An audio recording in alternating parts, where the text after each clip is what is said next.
Check, check, check. Are you getting sound now? What is up, Red Devil? Are you getting audio? Let me know if you're getting audio. Let me know if you're getting audio. If not, check, check. Oh, we have some audio. Finally, we have audio. We have audio. What's up, Red Devil? How you doing, guys? As I was saying, it's been 7 years. 7 years we've been waiting. Red Devil, G, guys. G, how are you doing, my man? You were sick. I know you were sick for a little while. Are you back in action? Are you back in action, Red Devil? Red Devil, guys, was sick with the C19, and we all wish him the best of recovery. We love the guy. He is one of our friends. He's our brother. He is one of our allies. He is also a devil, just like us. Yeah, so as I was saying, not only, guys, we're going to do the watch along today, and let's see who else is going to, maybe Ari is coming, we will see, but we also have a live feed directly from Anfield, guys. Mr. Laert is in Anfield right now, drinking beers, getting drunk, ready to watch the game. He's probably seated. Let's see if we can get Red Devil, guys. I'm happy you're feeling better. Guys, look at this. Red Devil is feeling better. We need to beat Liverpool. Yes, sir. I think so, too. I think we need to beat Liverpool, too, as well. We have a bunch of people here. We have Yango. What's up, Hans? How you doing, my friend? We got Easeborn, the OG mod. We got Lucas in the house. We got Skillard, another OG mod. Yes, sir. Yes, sir. We got a bunch of people here. Yango, what is up? Samson Skyboy, what's up? We have a lot of people. All right, guys. So, man, what a game we're going to witness today. I cannot wait. It's been 7 years. Have you guys ever heard of the slingshot effect?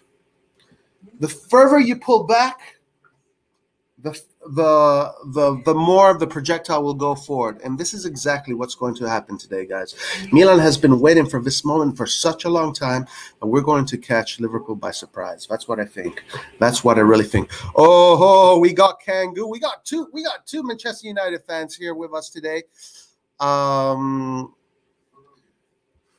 Good to see Kangoo. It always seems impossible till it's done. Nelson Mandela. Necklord is here. What's up, Necklord? Guys, let's see if we can get in touch with Laert directly from Anfield. Let's see if we can get in touch with Laert directly from Anfield. Let's see if we can get... Guys, I think we might have Ari. Ari might be joining us, guys. Thank you, Red Devil. Thank you, my man. Much appreciated. Guys, let's see if we can get Laert directly from Anfield. This is going to be amazing, guys. One of the most incredible things that we're going to ever see on this channel. We're actually going to have a live feed directly from the fields, from the Anfield Stadium. Good question. What's up, Raul? By the way, Forza Milan. You can bring back one footballer that is retired. Who you bringing back can be in the prime, whatever you want. I would say Paolo La Leggenda Maldini. That's who I would bring back. Guys, I have to. Okay, I'm in a hotel in St. Louis, so I can't scream today. I cannot scream, but.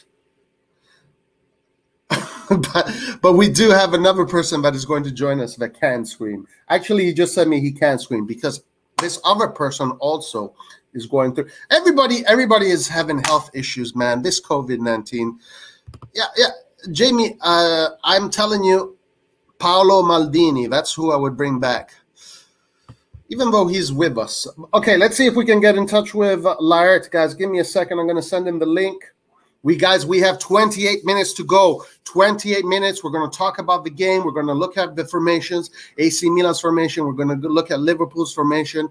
Right away, we can see this is pretty much our best formation aside Rebic, right? Maybe Ibra, you put Ibra there, and that is probably our best starting lineup. So not bad, guys, not bad. But we're going to talk about that in a bit. I'm going to send Laert the link, and he's going to get in touch with us directly from Anfield. How amazing is this, guys? How amazing is this? This is going to be amazing. I thought Tonali was starting. Well, Gazzetta dello Sport said Tonali was starting. That's why I put Tonali on the thumb, whatever. So, but yeah, Tonali looks amazing with his grinta. But yes, I also thought Tonali was starting based on what that stupid pink newspaper said in Italy. As you can see, they never get anything right. All right, guys, I'm about to send this link to Laert. We're going to get Laert going here. Laert. The man, the myth, the legend. Tonali had a bad stop. Wait, is it not even part of a... Hold on, guys. 1 second here. I'm going to send this link.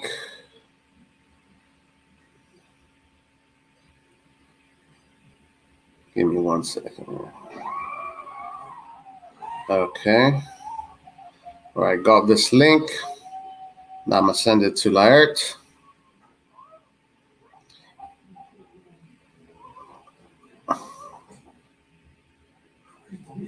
I'm going to shout him out. Boom. All right, let's go through the formations. So Laert has the link. Now, because Laert is probably going to be very distracted, we need to find a way to get his attention. He's probably very distracted right now, not thinking about the most important thing, which is the Rossoneri TV live stream. That is always the #1 priority in anything in life, the #1 priority. So we're going to see if we can get his attention, but he should be getting to us. He should be getting to us. All right, so let's look at these formations. We also have the myth, the legend, the king joining us in just a little bit, guys. So be ready for that. All right, so let's look at our formation. So we're going with our classic 4-2-3-1. 4 in the back, Teo Hernandez, Tomori, Chiaia, Calabria.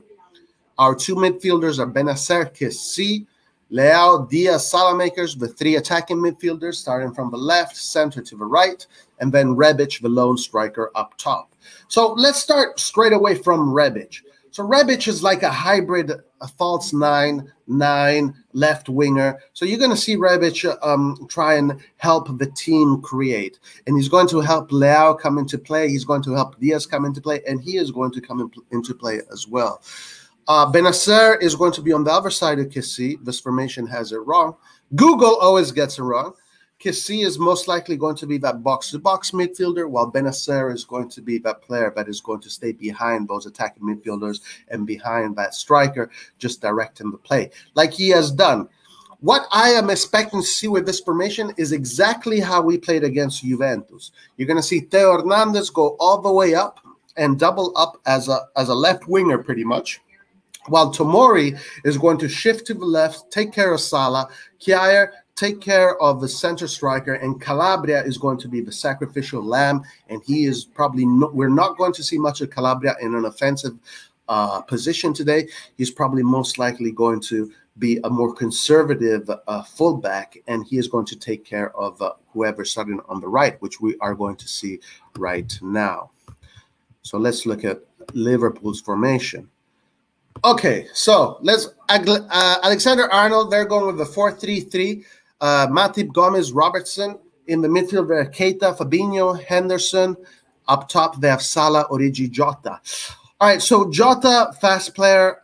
Salah, fast player. A lot of speed. One thing for sure is that there's a lot of speed that we're going to be facing today, but we have that speed. So Jota, Calabria, and Salamakers are gonna take care of Jota, while on this side Salah is going to be taking care mostly of Kessie and Tomori, as Theo Hernandez is going to be up the field much of the time. But obviously, when we're in a defensive posture, Theo Hernandez is going to be the one on Salah. But you're going to see that Kessie and Tomori are the ones that are going to take care of Salah on one side mostly. Salah makers and Calabria are going to be taking care of the other side, and of course you have Kjaer that is going to help in that middle. He's going to shift to the right, to the left, depending on what the situation is. Now the striker Origi, don't know much about him. Obviously, if he is a striker for Liverpool, that means he's good. So I'm assuming in a 4-3-3, he is more of a number 9. I don't know if he's a false 9. You guys, maybe some of you guys know better. Would you consider this Origi guy a false 9 or a real number 9? So you let me know. Now, Fabinho, Henderson, Keita. Okay, so let's just be honest. These players here are good at box-to-box kind of midfield, but they're not brilliant at keeping the ball in possession. So I think Milan is going to most likely have the upper hand today when it comes to ball retention. The only problem that I see today, honestly, with Milan is that they mustn't suffer the stadium. If they suffer the stadium, the noise of the stadium and the impact of the fans, then Milan might get into some problems. But I don't think that's going to happen because Milan is a professional club. Milan has faced giants before. Milan has faced Leviathans. Milan has faced the biggest of monsters, and we have come the other side victorious. So it's not like this is the first time school is in session. It's been 7 years. But it's not the first time. Also, let's not forget, guys, let's not forget that we have had Italian teams like Napoli beat Liverpool. I don't know, maybe I'm wrong. Atalanta, I think, beat Liverpool or something like that. But Liverpool is not a team that we need to fear. Playing against Liverpool is like playing against Juve or playing against Inter. It's those kind of games. Or playing against Milan. So it's a big game. We are a big team playing a big game. This is what we are meant to be doing. So nothing to be worried about. Today is going to be a beautiful, beautiful, beautiful, beautiful game, and we're going to have a lot of fun. Let's see. Let's see what you guys are saying. Let's see what my Milanisti brothers and sisters are saying. Most of the team has national team experience, so crowd effect shouldn't be too much of a problem. This is what these guys do for a living, you know, so why should it be a problem? But we do know, okay, here, Red Devil, who knows a little bit more about Liverpool since he is an EPL connoisseur, he would know. Fabinho will sit and Keita will go forward. And I guess Henderson is going to do the balance. He's going to do a little bit of both. So now one thing we know about Klopp and German coaches like to play direct football. They like to get to the goal in 2 or 3 passes. They're at you. So Milan has to be careful because you can expect. So this is what I'm expecting. This is what I'm expecting that Pioli did in preparation to this game. Since German coaches and English football is a very traditionally direct kind of football, it's vertical passes, forward motion. You have to expect that the way that Milan prepared this game is closing those channels, we're probably going to make sure that those channels between the lines and between the players are going to be well packed, and you're not going to have clean passes, probably forcing Liverpool to play more horizontal than vertical. And I think if you force Liverpool to play horizontal, then you can start to get something out of them, because I'm assuming that is not how they play. They like to play vertical. So stop their vertical game, force them to play horizontal, then you will have a psychological upper hand on them. Now, once you get that psychological upper hand on them, you can start to press them, steal the ball in in dangerous positions for them, or force them to play difficult passes. When you force your opposition to play difficult passes, you have a good chance of stealing the ball, hitting them on the counterattack, or retaining the ball and just keeping the ball. Now, Milan is a team that likes to play horizontal, but also likes to play vertical. And Milan is more of a 360 team. It's a possession-based team. So it's kind of like Mancini or Italy, right? I think Laird said it really well in one of the streams we did earlier. That Italy is Milan is basically Italy, but with a better center forward, Ibrahimovic. Today we have Rebic, but that's the kind of game we like to play. We like to be patient on the ball. We like to move it around and then try these nice intricate passes and break down. Now, Liverpool is not like that. So it's going to be a clash of two very different styles of football, and it's going to be a very interesting tactical game. Now, is it going to be an open game? I don't know. All to be seen. All to be seen. Is it going to be a game that that they're going to overpower us? I don't think so. Is it a game that we're going to overpower them? I don't think so. This is it's going to be a pretty balanced game. At the end of the day, it's going to be a pretty balanced game. I'm pretty sure a lot of the Liverpool fans, a lot of the English fans, because they don't know Milan has been absent. They probably think it's going to be a walkover. They probably think it's going to be a walk in the park. This is going to play to our advantage. This is going to play to our advantage. So this is actually a good thing. So it's going to be nice because we're going to surprise a lot of people. We're going to surprise a lot of people because they don't know Milan. But we have seen Liverpool for the past years. We know what Liverpool looks like in the big games. They don't know what Milan looks like in the big games. So this is going to be awesome. Now, one thing, though, that is a disadvantage is that we're playing so many big games that at the end of it, all these teams, all the people are going to actually, because we're playing against Liverpool, we're going to play Atletico Madrid, against Porto. All these are huge games, so the world is going to be watching. Today, the two big games are AC Milan, Liverpool, and Inter against Real Madrid. These are the two big games. So most of the eyes are going to be on these two games. Probably maybe evenly distributed. Obviously, you have PSG playing, but PSG is not playing against a big team with a big fan base, and Man City is also playing not against a team with a big fan base. But you have a huge Liverpool fan base, you have a huge AC Milan fan base, and then the world is going to be very interested in this match. So the world is going to finally learn who AC Milan is, and then of the big chunk, another big chunk, majority of the eyes today on the Champions League is going to be on Inter and Real Madrid. Real Madrid being one of the teams with the most fans in the world, and Inter being a team with a huge fan base. This is going to be quite a good show. Today is a test for Serie A. Serie A today is being tested against the EPL, supposedly the best league in the world, and then against La Liga, supposedly a league that has surpassed Serie A by many years. It's going to be awesome day of football, guys. Today we celebrate football. Today, guys, football is church. So let's start to get all these streams going. So I make sure I have everything here in order. Now let's go to some comments. Let's see what you guys are thinking. Yes, I do not think that Klopp will underestimate us. He's top coach. He knows what he's doing. I agree with you, Yango. I don't think he will underestimate us at all. Do you think Daniel Maldini? Yes, I do think Daniel Maldini will be a very good player. Daniel Maldini is only 19 right now. And players, especially from what we've seen in the Serie A, you don't really see them come to a certain level of maturity until they're 23, 22, 23. So Maldini still has 4 years. Where am I? Still has 4 years of top-level football, of experience, of learning how to become a player capable of carrying a team on his shoulders. So he's still very young. This is great experience for him, just being in the squad, just being on that bench today and seeing the game from the bench is going to be incredible for him. Let's see. Are we getting Laird? Are we getting Laird? He is going to join us.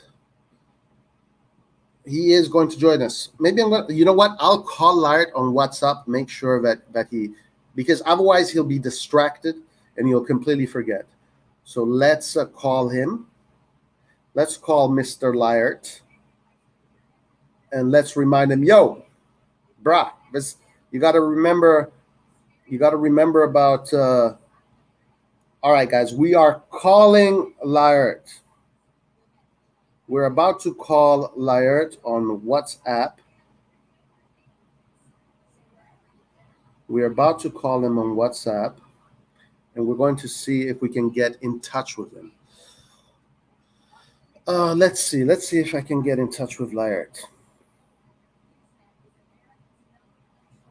All right, here we go. Guys, we're calling Lyert. We're calling Lyert. He's in Anfield right now. Let's see if I can get his attention and get him to come live.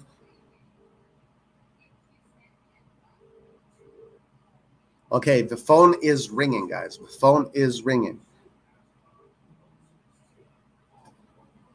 All right. Let's see if we got his attention. Let's see if we got his attention.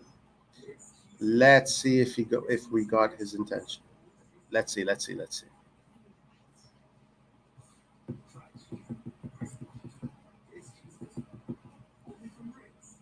But anyway, guys, nonetheless, today is going to be a phenomenal football match. Finally, the Rock has come to Anfield. All right, let me prepare my streams here. Got to make sure that everything is in order.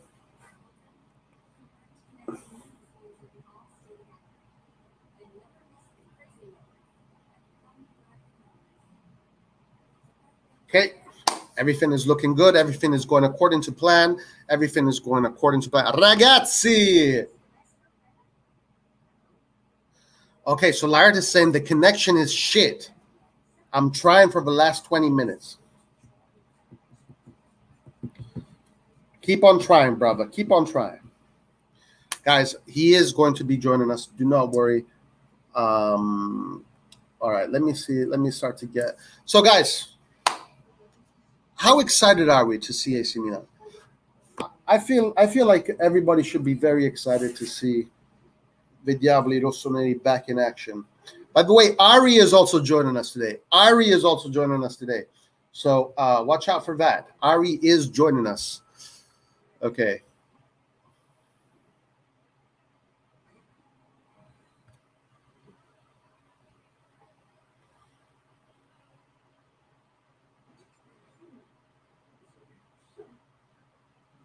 Hold on, guys. Hold on, guys. We will be right back. Enough to miss my class. Guys, last time I missed a college class to watch an AC Milan game in the Champions League. It was in 2004, and Milan lost 4-1. Raul. Last time I missed my college class to watch an AC Milan game in the Champions League game, it was against Deportivo La Coruña, and Milan lost 4-1. Okay, I'll be right back. Stay with me, guys. I'll be right back.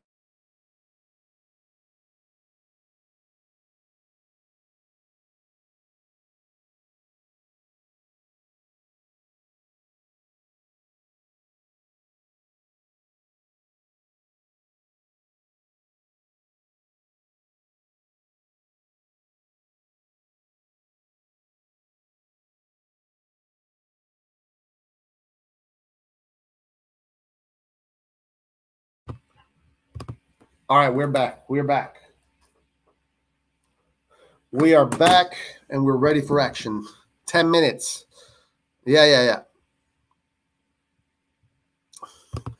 Yeah, Lucas, I'm a wise boomer, Lucas. And you know what, Lucas? I actually paid attention in college. I think you should pay attention too, because I know you don't. I know you're a bad student. Lucas. But last time I missed a class to watch AC Milan. Karma got the best out of me, and we lost 4-1. I remember that game. Kaká was epic and scored. No. We lost 4-1. How was Kaká epic? We lost 4-1. All right, guys, I'm about to get the stream. We're about to get the stream going. Lucas, I honestly don't think so. Stop lying. Don't lie, Lucas. Forza Milan, as somebody who's only been a fan since 2015, this is coming from again to see. Wow, wow, look at Joel, guys. Joel, a fan only for now, what, 6 years? And you've never seen AC Milan in the Champions League. Well, finally you get to see Milan back home. Finally getting to see back home. Oh, that was the first game. We won 4-1, but lost 4. Oh, actually, yeah. Sorry. We lost 4-0. I watched the game. I skipped class to watch the game in which we lost 4-0. So that was the bad karma. You're correct. Kaká, yeah. And Pirlo scored that free kick in the 4-1. It was amazing. And Deportivo La Coruña was accused of doping. There was a lot of suspicion that they decided to take some substances to make them run a little bit harder. Guys, look at that. Beautiful. First thing that appears, Liverpool, AC Milan. We are going to put this here so we can watch it. We can watch this stream nice and good. The stadium is jam-packed. The fans are singing.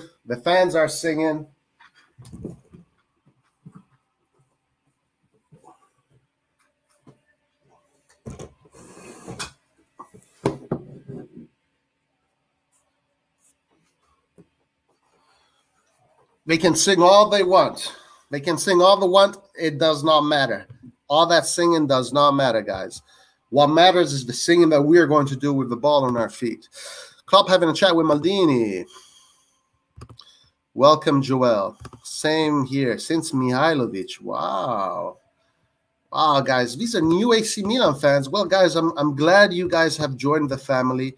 Welcome to this eternal brotherhood, family, sisterhood, and all the rest, and all of the above. Welcome with open arms. Okay, Yango, peace out. See you later. The last time I missed class, I was watching the last time Milan played in the UCL against us, and we lost. Guys, I'm telling you, do not miss class. Do not miss class to watch AC Milan, okay? Your careers, your future is more important than a soccer game. Karma is a bitch because last time I did that shit, we lost.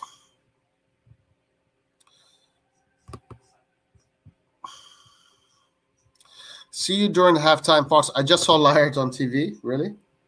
No, you didn't. Fuck. Nice. Bad juju right there. Nah, that stuff is all BS. All right, guys. We are soon to get started. I'm going to move on to the AC Milan website. We're going to go to the AC Milan website. So let me get onto that. We're going to go to the AC Milan website, and we're going to follow the game on the AC Milan website. So AC Milan in the classic second shirt. AC Milan with the classic second shirt.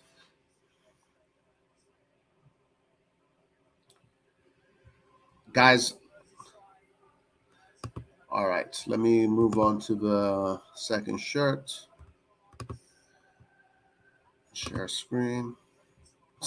Second shirt. Okay, look at that. What is that? That is some BS. Let's fix that. All right. Okay. Bada beam. Bada boom. Let's make this a little bit bigger so we can have a nice view of the scoreline as this game happens. And there you go.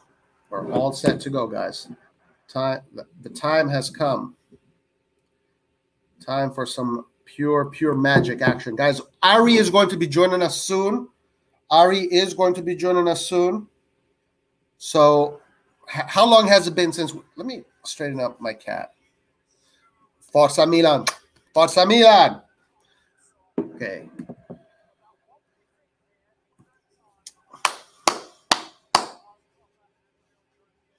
Wow. How long have we been waiting for this moment? 7 long years. 7 long years for this moment. They have no idea what's coming, guys. They have no idea what's coming.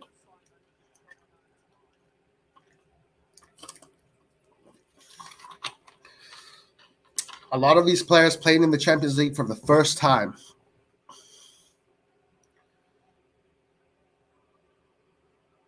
Calabria, first time Champions League. Leao, first time. Benacer, first time. Kessie, first time.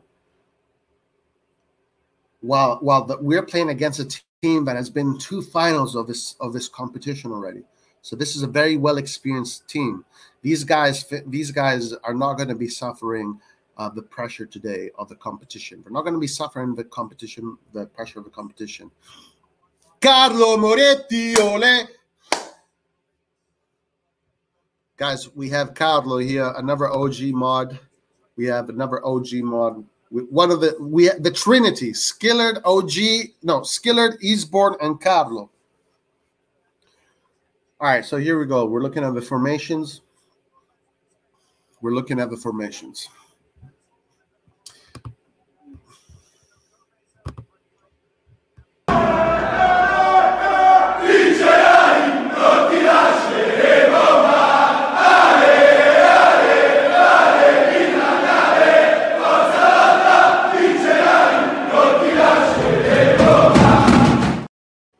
Yes, sir, guys. Yes, sir. And let's never, ever forget. Final question, and that's my fault. This is the first time I have the opportunity to talk with you, so I would like you to say, if you can, pronounce your full name, because it's amazing. It's something. My full name. Your full name is fascinating. Oluwafikayomi Oluwadamilola Tamori. Thank you so much. You're welcome. And I'm sure today the attackers of Liverpool are not going to forget that name. They're not going to forget that name. All right. Yeah, Milan playing with Benacer is not playing on that area of the field. Even the Champions League got it wrong. Benacer is playing on the right. Kessie is playing on the left. Come on, guys. Let's get this. Let's get real here. All right. Okay. So we're about to start. The game is about to start. AC Milan doing a nice huddle up. Liverpool don't seem to be interested in that. I'm not a big fan of the huddle ups. I mean, I don't care if I've coached teams that like to do it. I don't really do it. I don't like it. But yeah, whatever. So Milan just doing a nice little hub. Dude, the stadium is full. The stadium is full. It looks beautiful. The stadium is full and it looks beautiful. All right.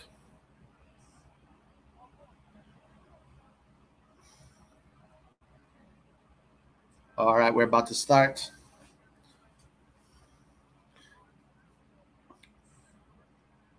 The players kneeling.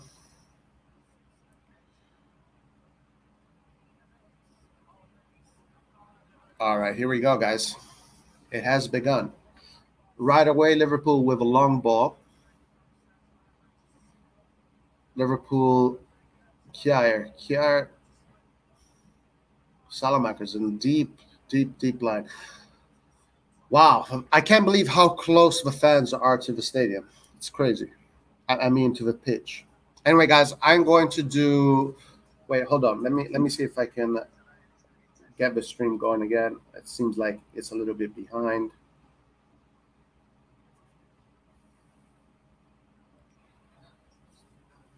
All right. Okay. Seems like Liverpool playing pretty slowly, confidently, finding the players between the lines. Very methodical way of playing. Right away, Liverpool in a dangerous position. My clock, I'm at 119 right now. 119. 122, 123. Liverpool straight away with a shot, but goes into the Milan wall. Liverpool right away be looking dangerous. Liverpool right away squashing Milan into its own box. Corner kick. 149. We are at 149. Okay, Alexander-Arnold with the corner. Alexander-Arnold with the corner kick.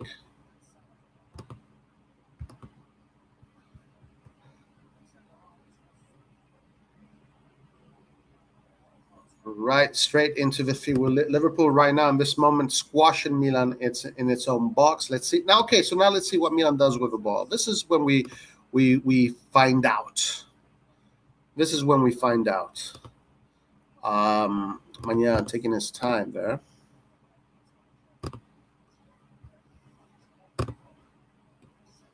Okay, Magnan with the long ball.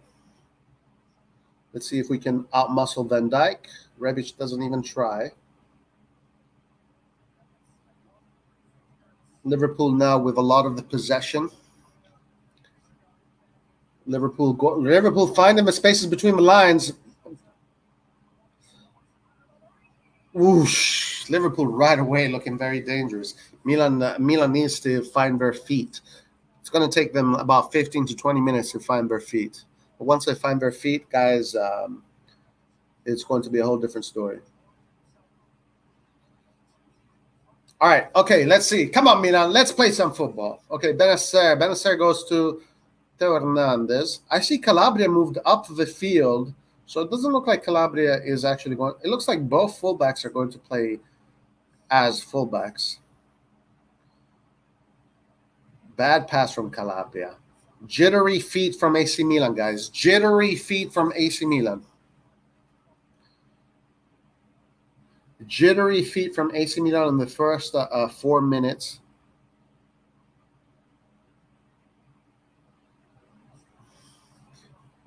Liverpool with dominion of the ball right now, finding players between the lines pretty easily, which is not great news.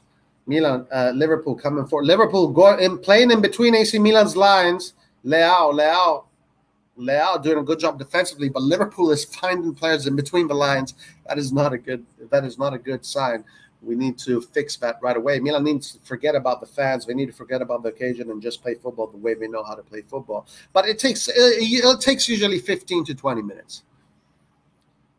Usually 20 minutes, 15 to 20 minutes, and then they'll get it. All right, Kessie.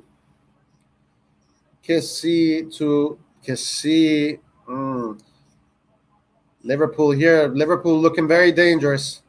They're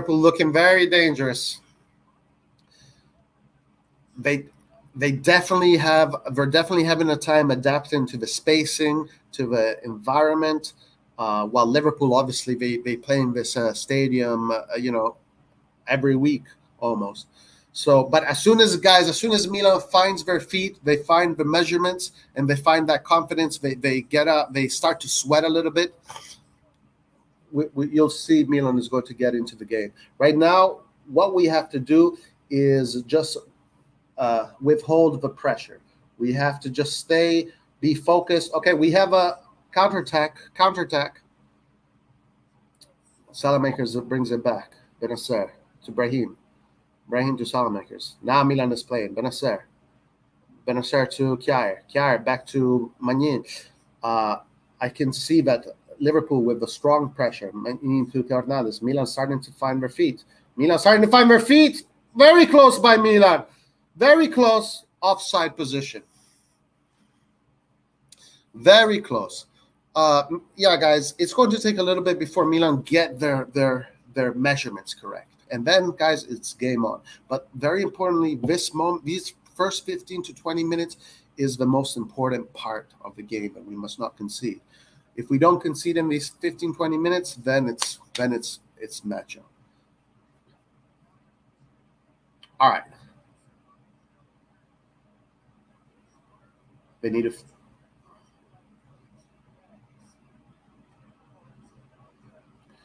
Kessie to Leao. Leao with a nice stop of the ball. Leao waiting for the overlap. Leao finding a lot of space. Leao finding a lot of space. Leao to Hernandez. Hernandez. Offside. Players are not, again, counterattack from Liverpool, but Tomori does a good job in stopping the ball. Milan starting to find their feet. And playing the ball the way they know how to play it. Once they can do that, Theo Hernandez loses the ball in a very dangerous position, forces Chiara to put it out for a corner. We got to give these players, they got to hold on for 15 to 20 minutes. That's how long it takes, usually, before you start sweating. Once your body starts sweating, then you kind of forget about your surroundings and you just focused on the game. You adapt. Humans need to adapt. Obviously, these players need to adapt. So it's very important that we don't concede right now in these moments of the game. Because once we adapt to everything, then guys, it's game on. Okay, Magnin just taking his time, waiting.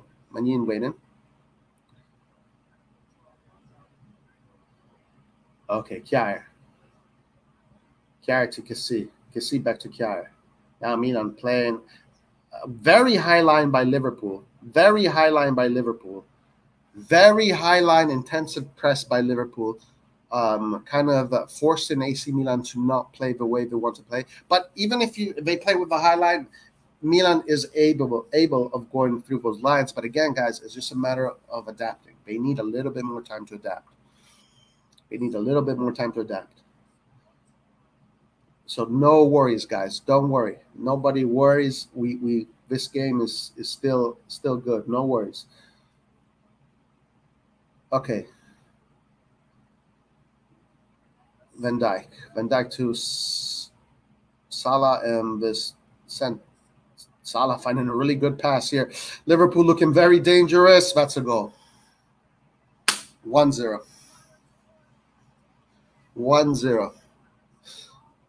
1-0, guys.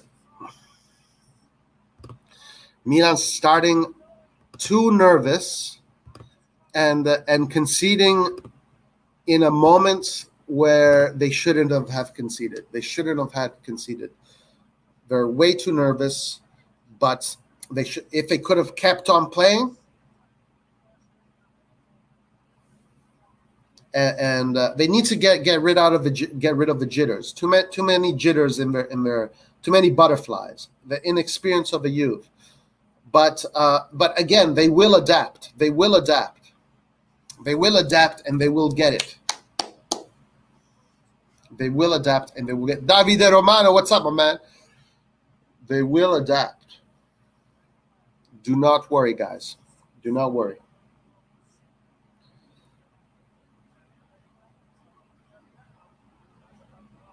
Do not worry, people. Do not worry.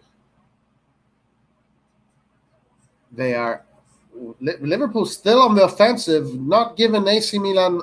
If they score another goal, that's going to be very difficult to come back. But AC Milan having a very difficult time containing Liverpool. Liverpool at this moment doing whatever they want.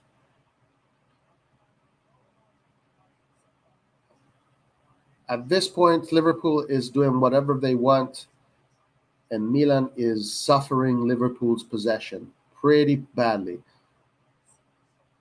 Quite badly. But again, it's just a matter of adapting. As soon as Milan adapts, they can get back. They can get back to this game. I'm telling you, out of experience, it usually takes from 15 to 20 minutes. And once the team is adapts. Okay, Milan in a good position. Rebic finding Brahim. Brahim going back to Leao.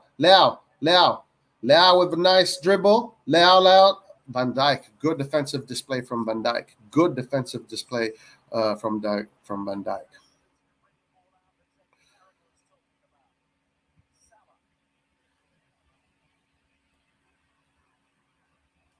Okay, Liverpool finding coming forward with the ball with ease, not allowing Milan to do any sort of high press.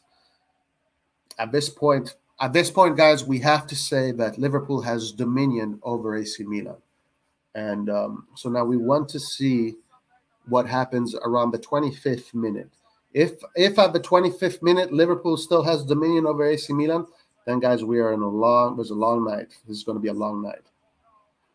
This is going to be a long night. If around the 25th minute the game is still like this is a long night.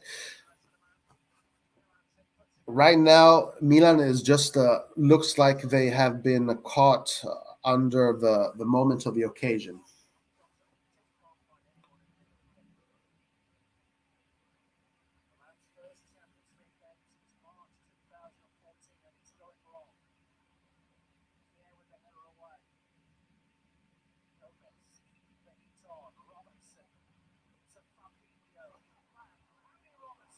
Wow. Guys, Liverpool is doing whatever they want right now. Liverpool is doing whatever they want. Wow, a penalty, guys. 2-0 before the 15th minute.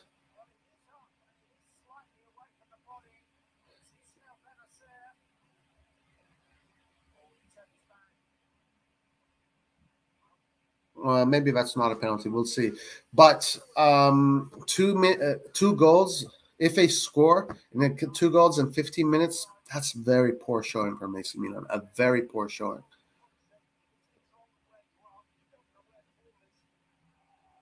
Yes, it is going to be a penalty.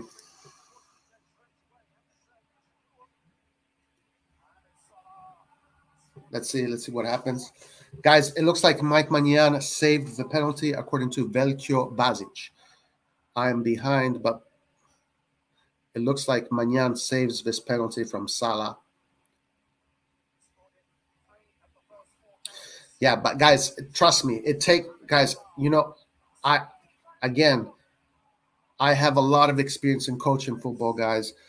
25 minutes. If in 25 minutes the team is still playing like this is going to be a bad night for us. But if in 25 minutes, approximately the 25th minute mark, the team starts to play, starts to find its feet, starts to find its rhythm, then we can get back in. We can even win this game. But the 25th minute mark is usually approximately the mark.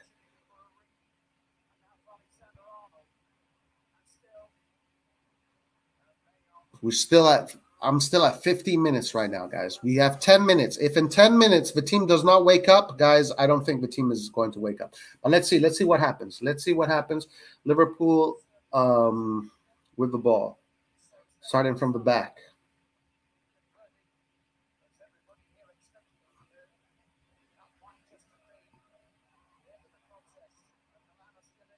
Calabria losing the challenges against his direct opponent. That's not what we want to see, but Salah with a terrible shot. Like shots like this should give inertia for AC Milan. A bad shot like what Salah did should give up some inertia and give inertia to Milan. Lucky goal, guys. Lucky goal, but deserved goal. Let's admit it. Liverpool deserves the goal right now. Deserves a goal. Why am I delusional? Because of the 25th minute mark. You guys will see. If in 25th minute mark, that's usually how long it takes for a team to warm up. About 20 to 25 minutes. And if Milan can't do it by then, it's going to be difficult. Okay, Tomori finds Brahim. Brahim through the lines. Okay, now we're starting to find players through the lines. Very good pass to Leao. Leao coming forward. He's Leao with a lot of space here. Leao with a cross, but he can't control the ball properly. Jittery feet. Benacer. Foul.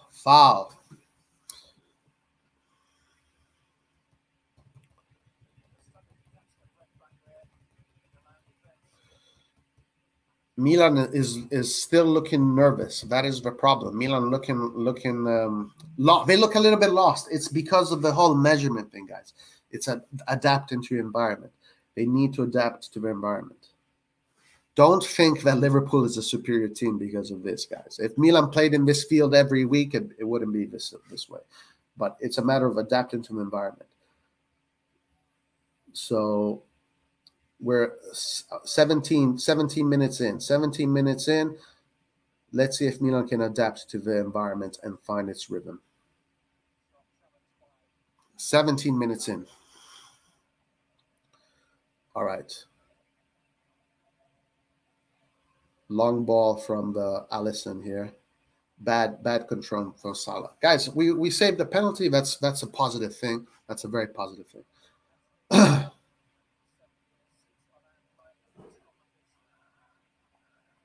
All right.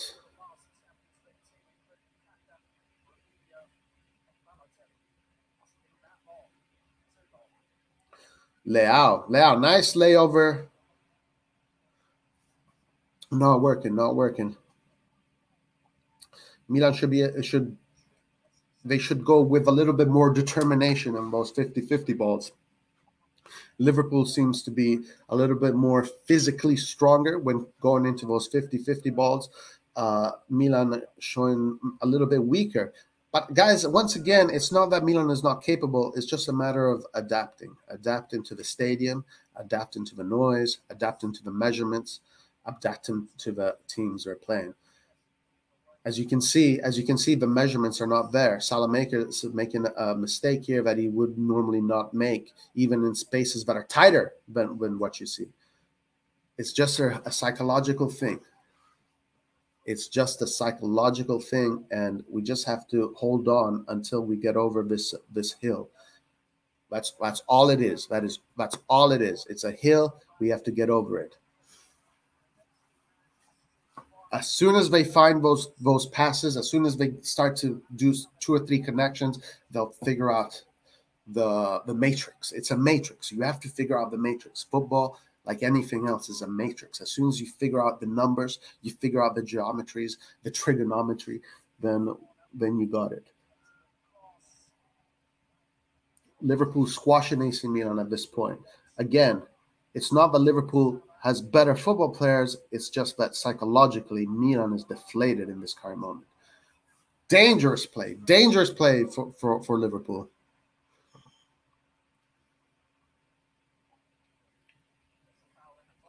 Guys, we have, ladies and gentlemen, Mr. Ari. Roy, Forza Milan. You can. Guys, we have, ladies and gentlemen. Okay. Can you hear me? I can hear, yes. Forza Milan, Roy, you can continue your commentary. You do it too well. I won't jump in too much. Plus, I have COVID, so I can't really scream a lot. I start coughing. But this was too big a moment, bigger than COVID. It's been 6 years. COVID wasn't even born the last time we were playing the Champions League. So go on with your commentary. Can you hear an echo on your side, or are you good? No, I'm good. Okay, all right, guys. Guys, welcome back, Ari, the myth, the legend, the king. We wish you the best with your recovery from C19. Anyway, let's look at this match. It looks, Ari, it looks like the team just needs to settle down and just figure out the measurements, right? We're at your 20 minutes. I heard you talking a lot about the 20 to 25 minute mark where jittery feet usually find a flow. So hopefully. Yes. So we are in the 20th minutes now. So by now in 25, Milan should start playing. Milan should start playing. Can you hear me? Okay, good. All right.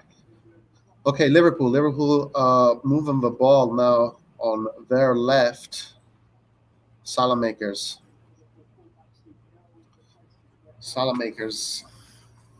How does it feel to see Milan in the Champions League?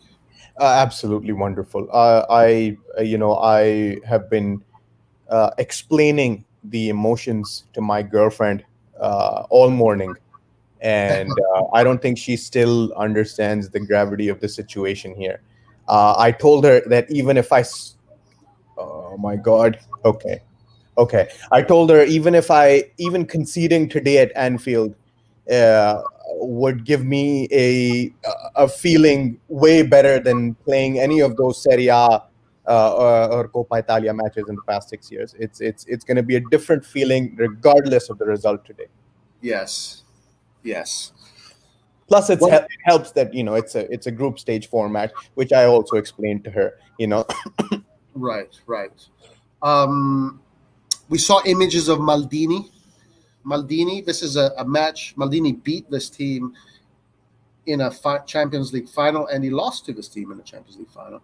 Mm-hmm. Kessie with the ball. Kessie coming forward. It's a free kick. Kessie, the referee does not give. Okay, guys, we have the 22nd mark / 23rd mark. This is where we have to see Milan start to come forward. This is where they have to start to. We can see Liverpool has a line of 5 in that midfield covering all the channels. Okay, Salamaker's coming forward. Salamaker's coming forward. Salamaker's crosses the ball to no one. Ooh. Big cross. Overpowered. Theo Hernandez wins the challenge. No, Theo Hernandez,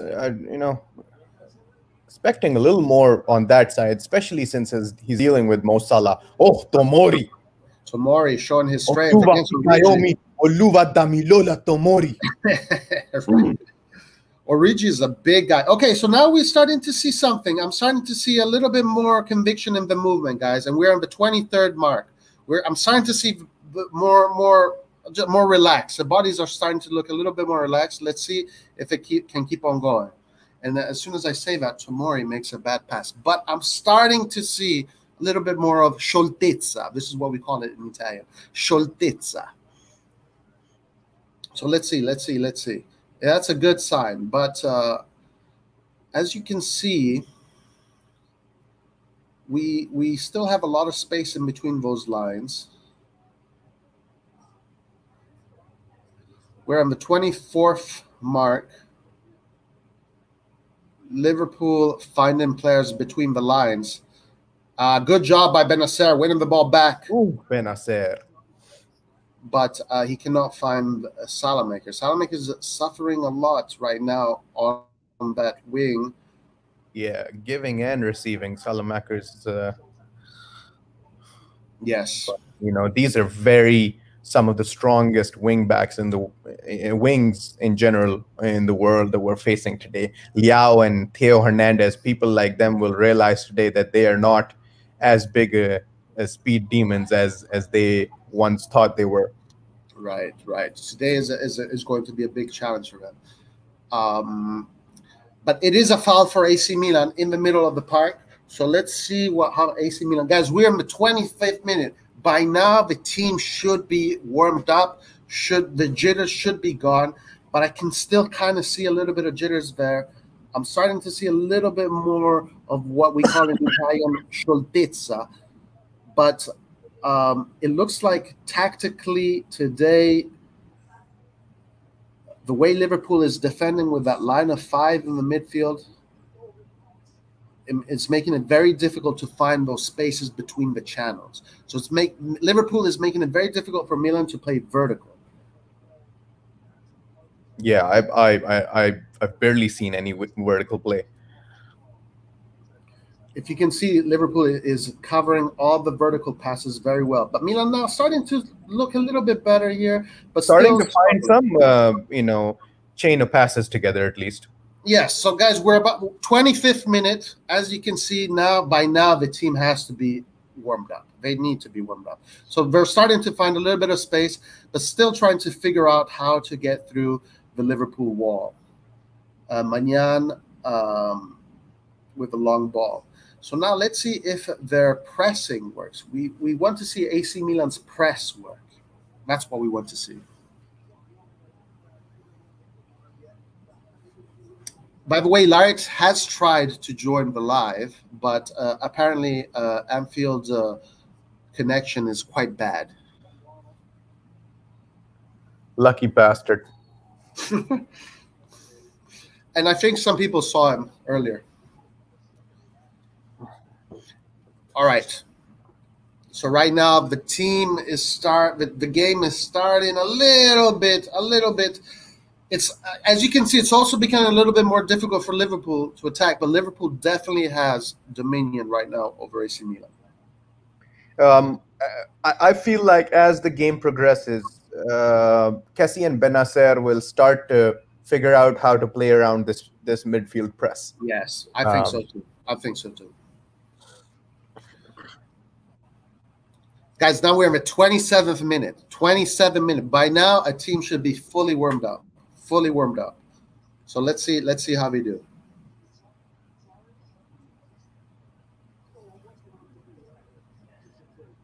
Kessie to Benacer. Benacer to Kessie. Kessie back to Tomori. Liverpool with a very high press, but Tomori starting to find the Benacer got himself out. Tomori, nice way of releasing himself from Salah. They're starting to figure them out. A little bit more confident. I mean, we're playing we played like scared kids, which is fine because we pretty much are scared kids at the moment. Right. But you know, we're starting to find confidence. I'm starting to see a little bit of confidence. That's right. A lot of our players today, literally first time they play in this competition. Long ball to Leao. Leao, can Leao get to it? Yes, he can. Leao in the corner. Leao with the cross in the middle. Salamakers gets to the ball. Milan now in a dangerous position. Brahim. Milan now on the offensive. Brahim to Theo. Sorry, Theo. Yeah, Theo. Milan starting to ask questions. Milan starting to ask questions. Let's go. Andiamo.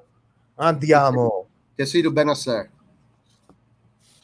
Benacer to Kjaer to okay, now Milan starting to find rhythm. Tomori finds the vertical pass. Finally, we start to see some vertical passes. Brahim getting himself away. Now Milan starting to play like that. Now I see confidence. But Brahim puts himself in a dangerous position here. That's where his inexperience comes. Origi, really huge player. Kessie doing very good here. Good stuff, tracking back Mo Salah.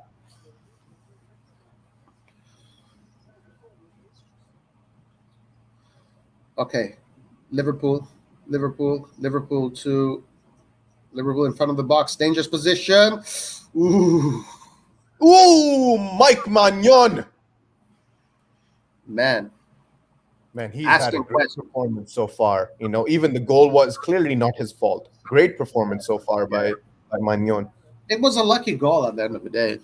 Yeah, but deserved. Yeah.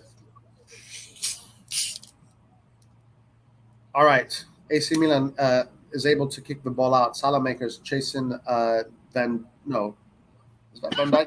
Liverpool with a corner, a lot of space here. Oh my God. With the cross, sorry, not the corner. But the game is starting to balance out a little bit. Milan finding a little bit more confidence. Milan starting to play the ball with a little bit more confidence. Starting to figure out Liverpool a little bit more. We're starting to grow into the game. Right. Starting to grow into the game. Making it a little bit more difficult for Liverpool to get through to us, but still not there. Still not completely there. Okay. Salah doing nice 1-2s. Damn, Mo Salah. Liverpool in a dangerous position, attacking. Kessie with a nice defensive intervention there. Liverpool asking questions. AC Milan struggling against Liverpool, but also as we're saying, we're starting to see something. Liverpool still, this is looking very dangerous for Milan. One thing that the next step that Milan needs to do in order to grab some kind of dominion in this game is to win balls in the midfield. God damn it, someone cleared the ball. Okay, calm down. They need to win balls in the midfield and start to disrupt Liverpool's possession. Okay. Liverpool playing with a super high press, forcing Kjaer for a long ball into no man's land. So in the second half, what Pioli needs to figure out is how do we get beyond that wall of five in that high press midfield? Because I think that's the key. That's the key. Once we get beyond that wall of five in that midfield line, when we do the high press, then we can attack. So what do you think? Is it direct passes? Is it triangular plays? What's going to get us out of that kind of a five-man midfield?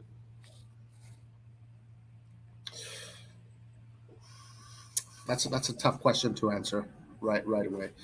Yeah. Oh, wow. Magnon, just when we were starting to not miss Donnarumma. Tough question to answer right now because it's hard. Because you know why, Ari? I can't see the whole field. So I can't see how the team when Milan is starting the ball in the back, I can't see what the other guys look like beyond that line of five. So something there is not working there. But so hard to tell. Hard to tell. Honestly, I can't say right now. There must be a weakness that they can exploit, some kind of weakness. Yeah, must be. But I mean, also can't forget that we're facing one of the best teams in the world. Yeah, in one of the most difficult stadiums also. Exactly. With, the English fans, they've allowed 100% capacity. So they have pure home advantage at the moment. Yes. And I don't think our players have played in 100% capacity in a long time. No. I think most of our team for Milan has not played. Maybe Kessie has. Kessie and Calabria. Most of them for Milan have not played at 100% capacity. And right, yeah. That's true. Okay, so this is where we want to see. We want to see Milan try to steal the ball, but they really can't. Liverpool is doing an excellent job at just going through AC Milan. Unfortunately, like a hot knife through butter, guys. It hurts to say, but that is a little bit true. Okay, Kjaer wins the ball. Finally, we're starting to see in Milan winning the ball. That's what we want to see. Okay, Kessie. Space here for Alexander Arnold. Alexander Arnold with a shot. Wow. Oh my God. Very bad pass. Oh, Liao. Come on. Benacer. Benacer can't find those vertical passes. Milan having an extreme difficulty in finding vertical passes, guys. Yep. Both Benacer and Kessie, as soon as they have the ball, nerves and the press both kick in. Yeah. I need to see Theo go down with a blistering run, man. I need to see one.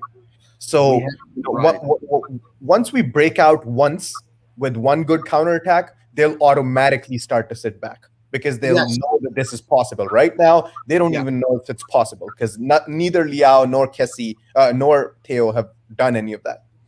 That is right. Actually, what you said is right. That's what we need to do, those kind of attacking moves. Once we do those attacking moves, they start to get on their guard a little bit more. Yep. Start to concede space.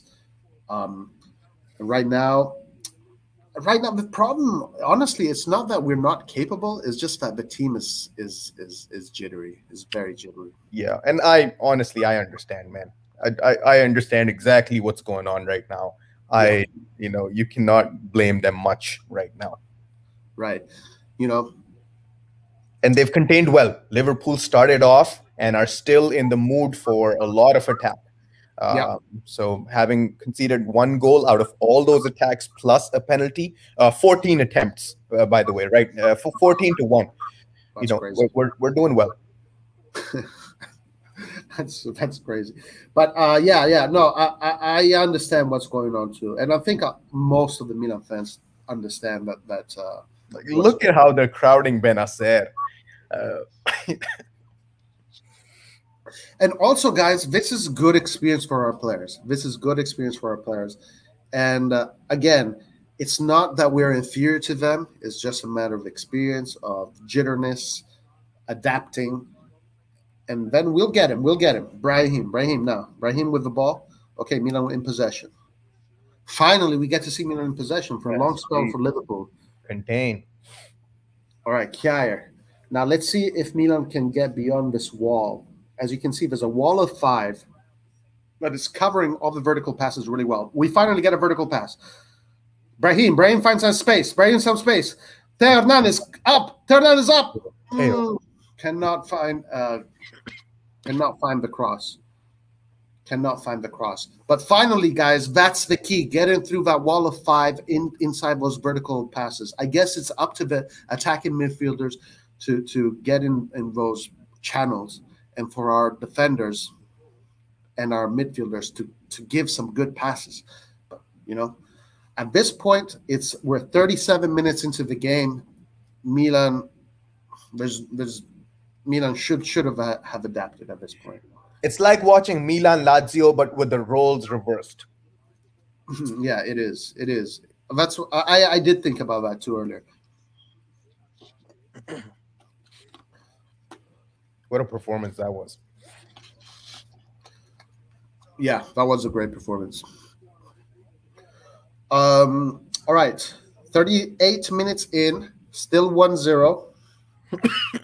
Game is far from over. Oof, Leao just got nutmegged. Not good for his. Damn it, Leao.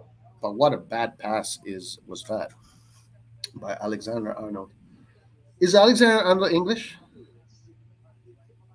Alexander Arnold. Did he play for the English national team? In other news, Ollie Oxen free says PSG is tied 1-1 against Bruges. Has Messi scored yet? Because Ronaldo's got 3 already for United. That's so crazy. Ronaldo is a goal machine. No, I don't think so. Messi has not scored. All right, Kjaer to Calabria. Calabria back to Kjaer.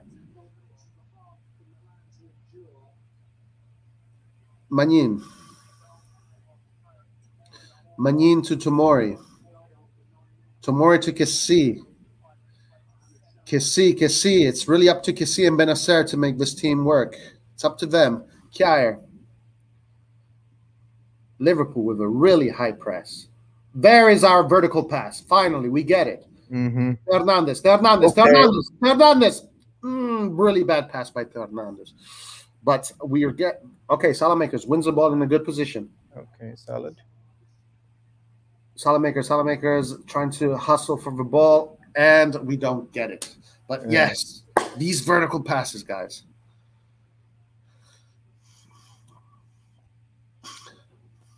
All right, Liverpool now with a long ball. So Milan forcing Liverpool to play long ball. This is good. Hernandez losing the challenge against Salamakers. Salah even. Okay, there you go, Tomori. Finally. Oh, Tomori. Don't stop the ball. Don't stop the ball. Keep on playing. Don't stop. Why are you stopping? Origi. This Origi guy is huge. Do you know him? Yeah, he's the one who completed that remontada against with Liverpool Barcelona. He actually scored 2 goals in that game where Liverpool made the great comeback against Barcelona.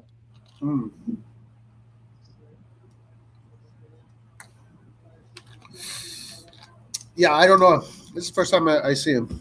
But he looks good, actually. He looks like the kind of player that Pioli would love to have on his team. He's a low-key clutch guy. A while ago, Klopp was in an interview, and they were naming the great players in the squad. They were like, you have Salah, Mane, Van Dijk, and all. And then Klopp was like, and don't forget Origi. So he's a low-key, very clutch player for them in the past couple of years. Calabria coming forward. Calabria with a cross. Calabria with... Oh, my God. Mustafa Arbali says Kessie is barely trying. Kessie is out of shape, and we're seeing it right now. Okay, Leao challenging Alexander Arnold. Leao winning the ball. Finally, this is what we want to see. We want to see winning the ball. Brahim coming forward. Brahim with courage. Coming forward with courage. Ooh, Brahim. Okay, Brahim. Leao. Nothing. Van Dijk. Dude, these passes in the final third. Not happening. They're not happening. Tomori now starting to play like a real Milanista. Kessie not finding the measurements that he wants to find. Carry, nice ball to Brahim. Brahim with some space. Brahim with a beautiful pass to Salamakers. What a play! Oh my mommy, I can't joke out. Oh my God! Onto the beach! Que golaço! Onto the beach! Mamma mia, 1-1 against Liverpool. Mamma mia che golasso, ragazzi. Oh my God! Mamma mia che golasso. Guys, we just saw poetry in motion. Oh, we just saw poetry in motion, guys. For all those intentional passes. Oh yeah, all of them were intentional passes. But let's see, guys. Let's make sure there's no offsides here. So Brahim, beautiful stop by Brahim. Looks, what a beautiful ball. This pass here, clutch pass. Wow. Salamakers. Boom. Nutmeg. No yes, offside. Perfect. No offside. No offside. Golazo. Even if you have COVID-19, I'm gonna hug you, Ari. I'm hugging you. Golazo. Even if you have COVID-19. Waiting. Champions League versus Liverpool. Golazo. Oh. Guys, this is Milan. This is Milan. Indeed. 1-1. Game on. Oh, Van Dijk is on the bench. I've been saying his name is on the bench. All right, Milan winning the ball in the midfield. This is what I want to see. This was the key. If you start winning the ball in that midfield, but gotta watch out for Liverpool. Benacer to Leao. Leao with a nice stop. Leao coming forward. Leao with space. Leao with space. Leo, ante. Oh my God. Yes. Oh! Goal, Brahim Diaz!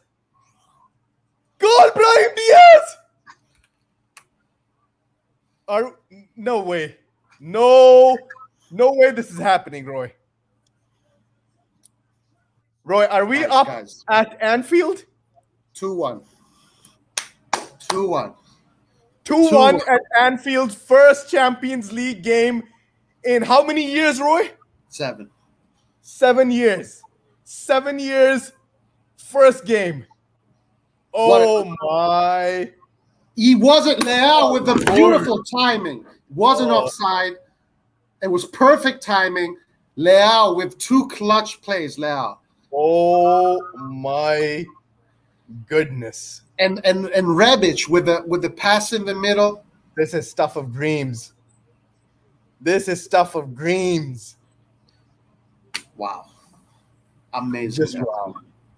Amazing. Incredible. Guys, unfortunately, I'm in a hotel, so I can't make all the noise I want to make. But I'm very happy right now. I'm very happy. This is pretty unbelievable. Are we leading right now? We are leading 1-2.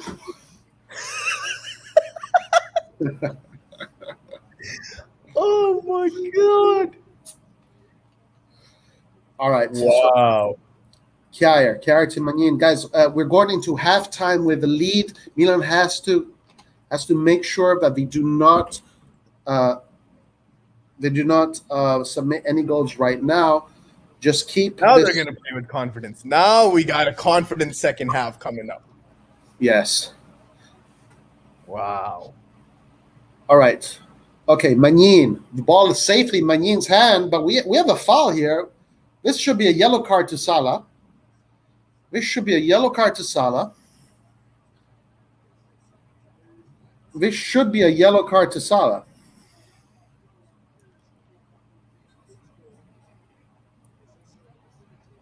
Oh, no, never mind. He clashed with Hernandez. All right, guys, a few minutes into second half. Second half should happen. I mean, first half should be over right now. Good job by Alexis Salamakers finding the difficult layoff with the head to Rebic. And it's the second half, guys. Round 1. Wow. Bravissimo. Bravissimo, ragazzi. Oh, my God. What do we even take from that? Guys, 2 goals at Anfield. 2 goals at Anfield. in just as many minutes. Right, in 2 minutes. Oh my God. So, Ari, I mean, what do you go first? What do you think about this half? What did you see? Well, I think something. I think, as I referred to before, we needed some kind of counter-attacking football going for them to start sitting back, and for this to happen, which was a greatly executed goal. The second had a little bit of luck involved in it, but still a good counterattack. Now that this has happened, my perspective on this game and on these boys has completely changed. I was going for, showing a little bit of a solid footing so that we can create attacking flows. Now, in a matter of 2 minutes, we've taken 2 goals in the lead. Now my perspective's completely shifted. So I'm pretty speechless right now, man. I have no tactics to talk about right now. I have no idea how we are leading this Liverpool squad. Yeah. Which is missing a couple of the key players, but not all of them. Certainly not all of them. There are world-class players still, comprising of more than half the squad of Liverpool. Yeah, absolutely. I'm writing down some of the ratings here, but I think then we can go over them. And then I'm going to invite a guest just for the halftime. And once we go back into the game, it'll just be me and you. Definitely Milan suffering the jitters for sure in the first and minute. Understandably so. Understandably so, right? Even though we don't want that to happen, it's just at the end of the day, they're humans, and it is going to happen, because of the experience I've had in football, I know it usually takes about 25 minutes to warm up, to get those jitters out. And we did start to see a little bit of that, but then Milan started to attack. They started to win some balls. Leao won a ball there in Liverpool's half. And then Milan took advantage of that, and then they started attacking, and Liverpool gave some ground. But I do want to say Liverpool did definitely 100% deserve the 1-0 lead. But at this point, Milan playing all their cards correctly, and we also have to thank Mike Magnin because the guy saved the penalty. He saved the penalty. Then Rebic and Brahim Diaz, I believe, scored 2 goals in just as many minutes. I'm still on cloud 9. I don't even remember that second goal, to be honest. I'm not sure exactly how that happened. I want to see the highlights again. But God damn. Yeah. Like, what are the audience thinking? I want to see some passion in the chat. Like, what?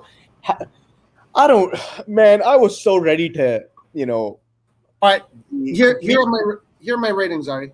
These are my ratings so far. All right. Please. So Magnin, I'm gonna give it. No, this can't be right. Hold on. Sorry, that's not right. So I'm gonna give Magnin a 7.5 because of the penalty he saved. That deserves. So far, he is man of the match because saving that penalty, and then the consecutive save after that was clutch. Mm-hmm. Clutch.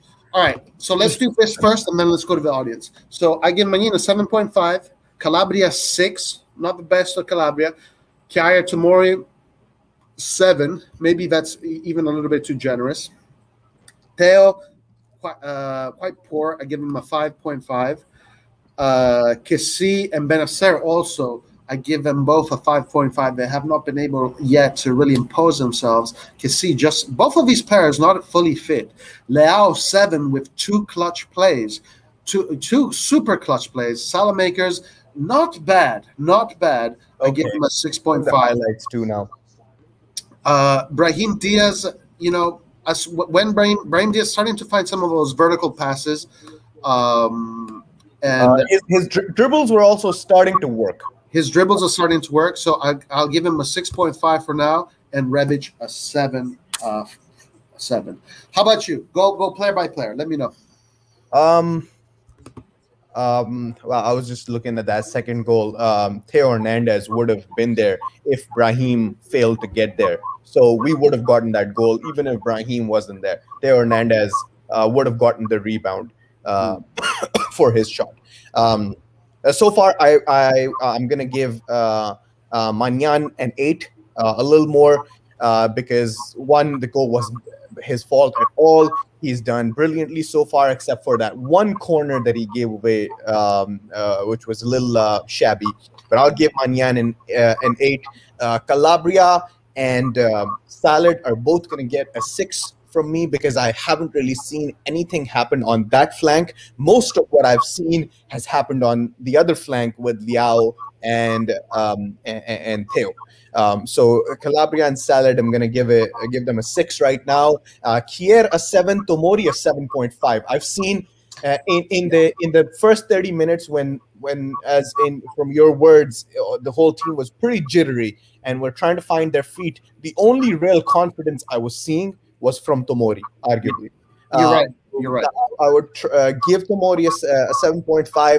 Theo and Kessie, I'll probably keep at a 5.5. Maybe up it a little bit for Theo because he made the second goal happen. It was his shot that got blocked and was going in before Brahim Diaz slotted in the rebound. So maybe Theo is 6.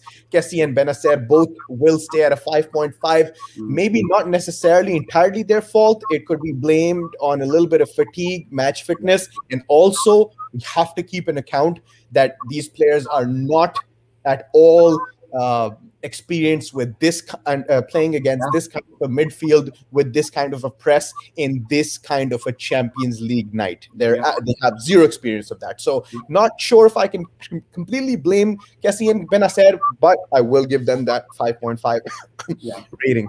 Liao, I will stick to a 7 because for excuse COVID.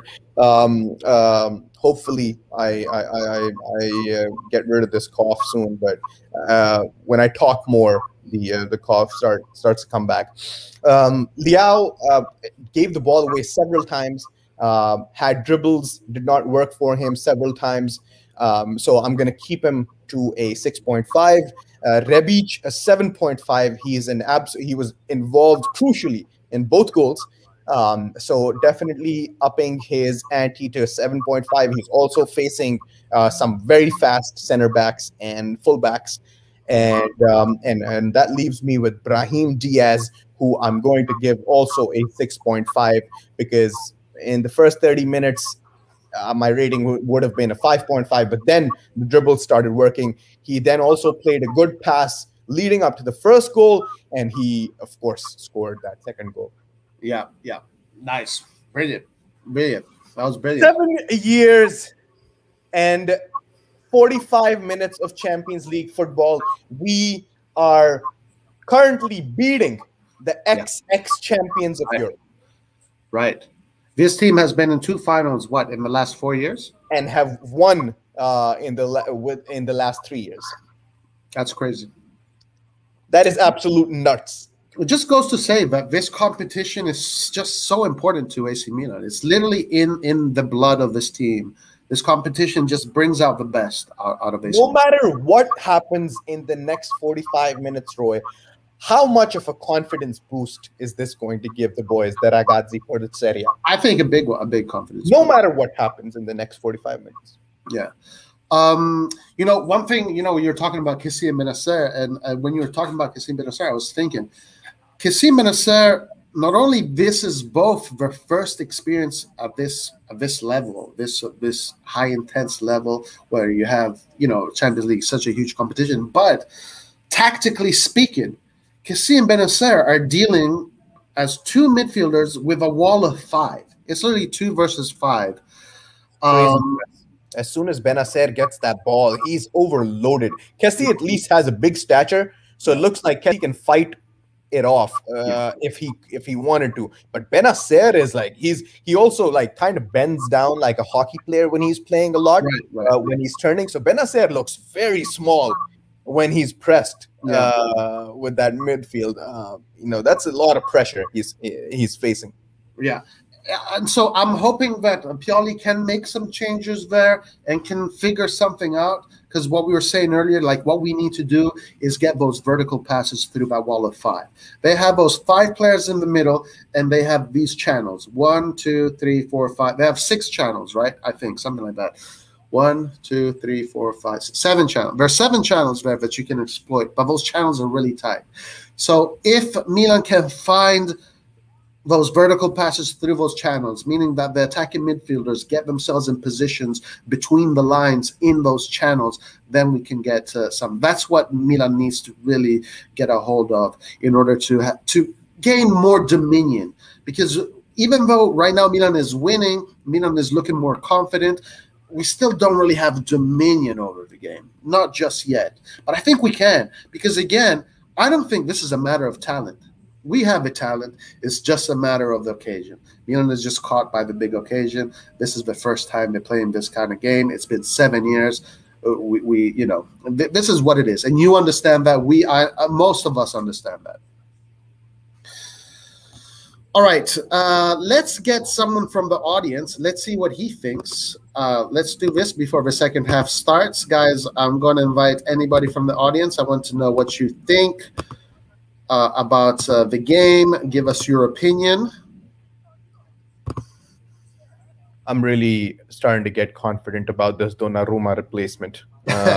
I thought no one in our price range would be able to have us not miss Donnarumma. But I'm actually, starting to let go of all kinds of Donnarumma missing sentiments.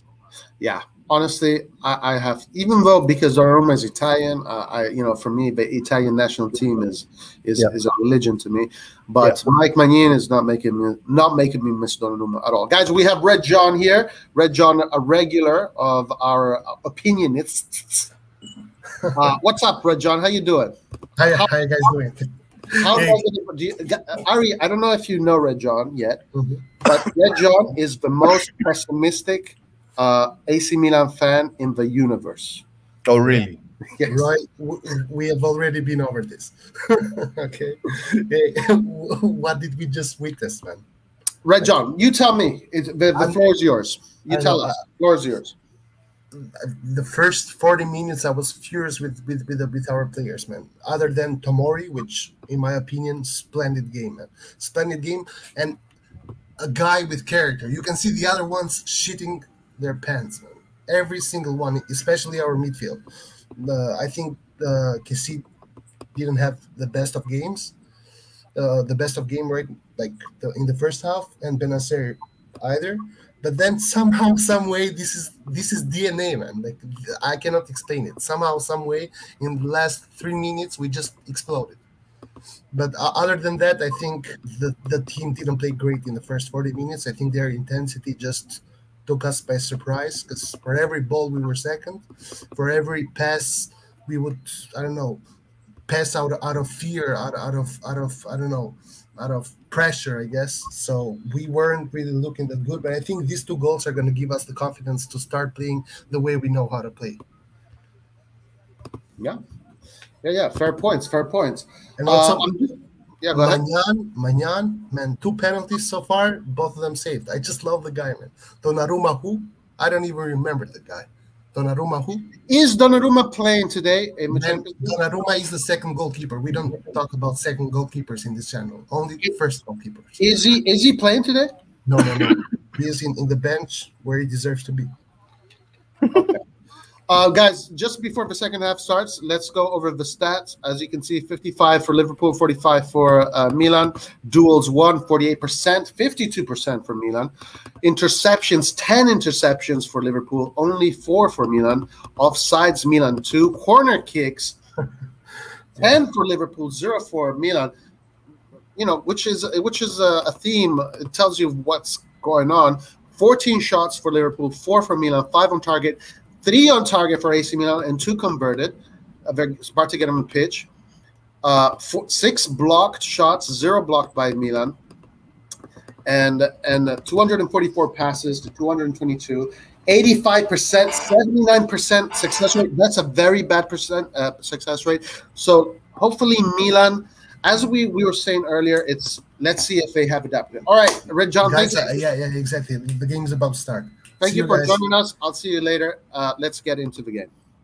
Thank you to Red sir. John. We are going to go back to the game right now and the game commentary. And then we're going to do a post-match, in which we will invite guests for commentary. Okay, the second half has started. Forza Milan, Forza ragazzi. My goodness. Let's see how Milan does in the second half. Oh, wow. Corner, right off the bat.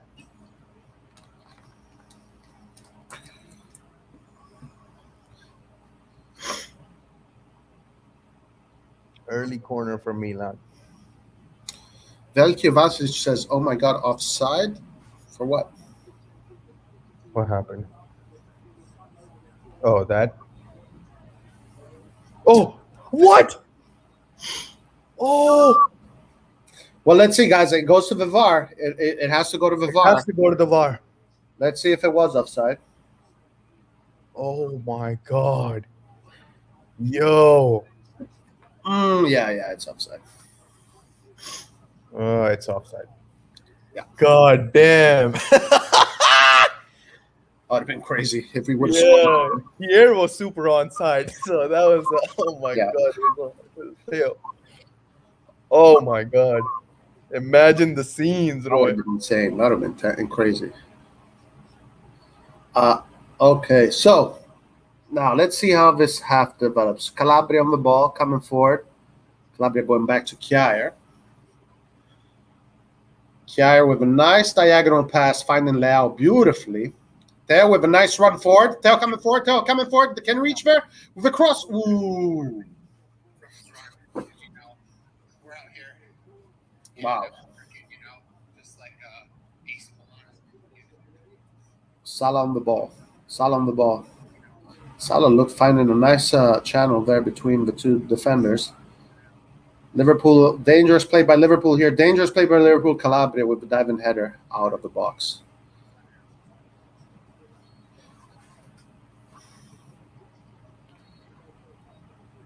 Tomori got the ball where, in his privates.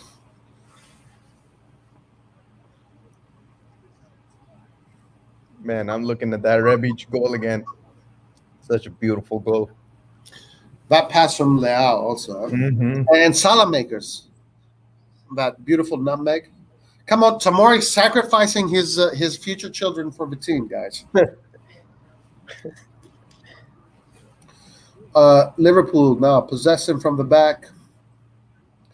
Okay, let's see how Milan does now in pressing. Let's see if they fix anything. Obviously, now Liverpool has to attack. Which will give Milan opportunities for counterattacks. Liverpool finding a... Oh, wow. Offside. No, offside. It's a goal. Did you see Salah after the goal? He's doing that. I'm not sure if that's offside or not. Right. Let's see. Did he do that because he wasn't sure, or was? Yeah, I think he wasn't sure. I think he wasn't sure about it. Okay. Let's see. So, he doesn't know. Are they checking? Okay. Replay. No, it's a goal. It's definitely a goal. Oh, 2-2. That's on. 2-2. Calabria kept him on. Great ball by Origi, by the way. And I thought Magnan Magnan did poorly here. He should have come forward. Should have charged, yeah. Good finish though by Salah. He put that in the bottom corner from a very weird kind of angle, Yeah. So that was a good finish. But he was only able to put that in the bottom corner was because Magnan didn't charge. Right. I thought that was kind of strange. Usually a goalkeeper always charges. Yeah, the keeper would probably charge and then expand at the last moment. Right. Correct.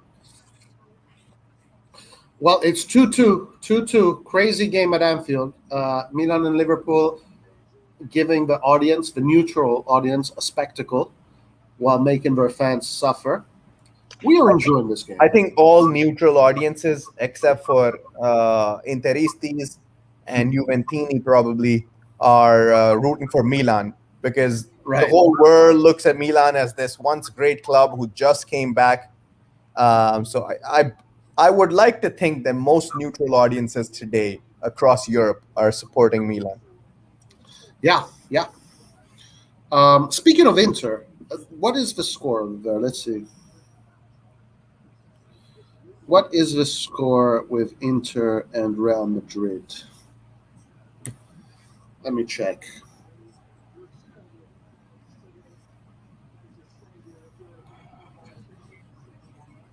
Liverpool coming forward. Liverpool finding players in dangerous spaces. Liverpool on their right, but Origi, not with a good stop. Salamakers has difficulty. Salah, nutmegging Salamakers. Oh my God, Mohamed Salah is just nutmegging anyone in his path.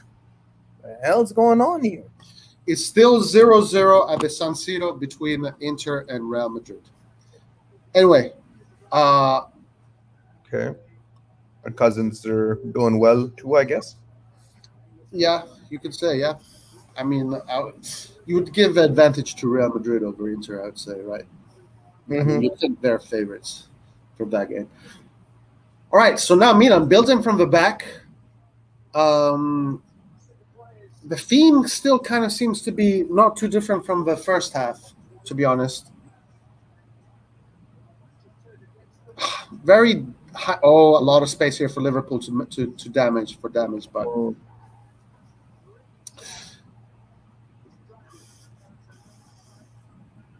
yes.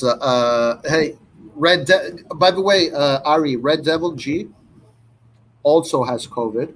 Well, I don't know. Really? G also has COVID? I don't know if it has passed, but both of you guys right now, I wish you both a good recovery from this. You're doing well, man. Okay, Kessie not finding, Kessie struggling. Kessie just not there yet. Far away from match fitness. Luckily, Salah with a bad touch. Good stuff, Salah. And Manin now with the ball.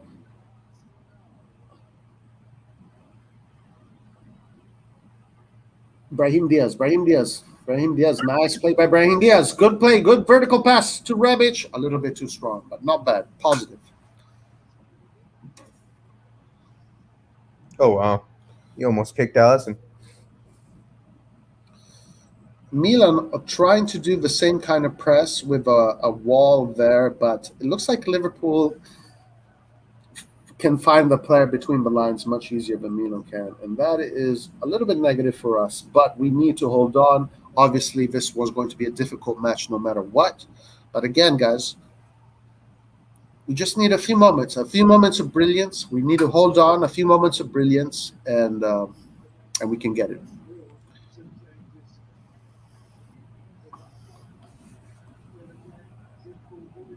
Corner for Liverpool.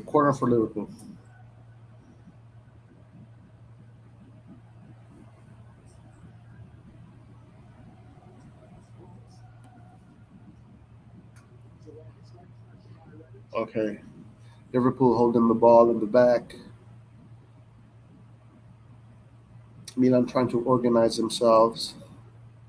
Leao a little bit off position. Now pretty much everybody is behind the line of the ball. Liverpool in possession. Tonali for Benacer at some point? Yeah. I think I heard Tonali had a bad stomach or something. Someone wrote that in the comments earlier. Oh, really? I thought he was just, but I hope not. Kept out because he's, I don't know, because you'd imagine Benacer might do better against experienced players. Correct.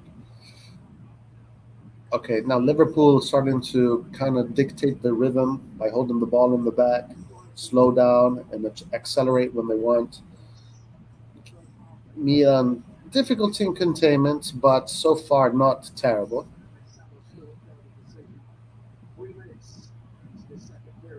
Milan, Liverpool finding a lot of space here on the wings. I think Leao should probably come a little bit lower there. Ooh, Tomori doing very well in intercepting the pass through that channel. Tomori knows that these English attackers. Correct. How much did he play with? Rebic. Okay. Yeah, you're right. Actually, Tomori knows the game in England, so he's probably the most. At least better than the others. Yeah. I believe Brahim has also played there Right. for a little bit. Yeah, but not as much as Tomori.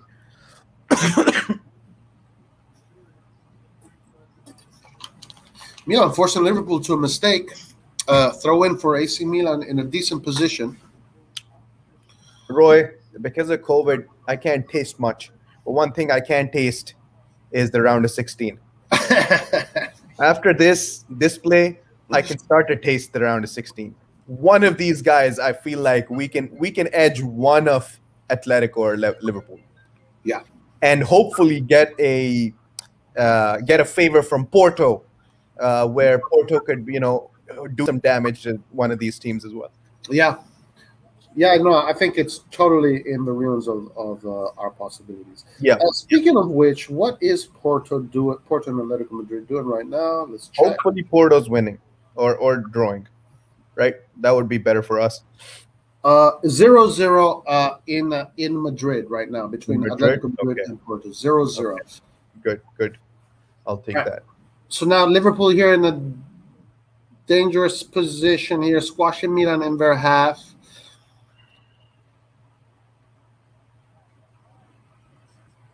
Liverpool looking for the width a lot and then trying to open up Milan that way. This is a good play by Liverpool, finding space. But Manin with the safe hands.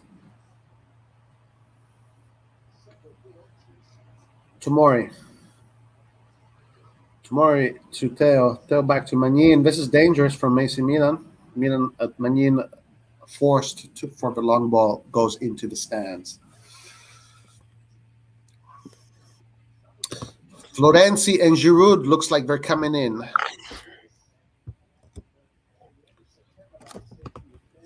Mustafa says, this is the worst Kessie I've seen in over 18 months.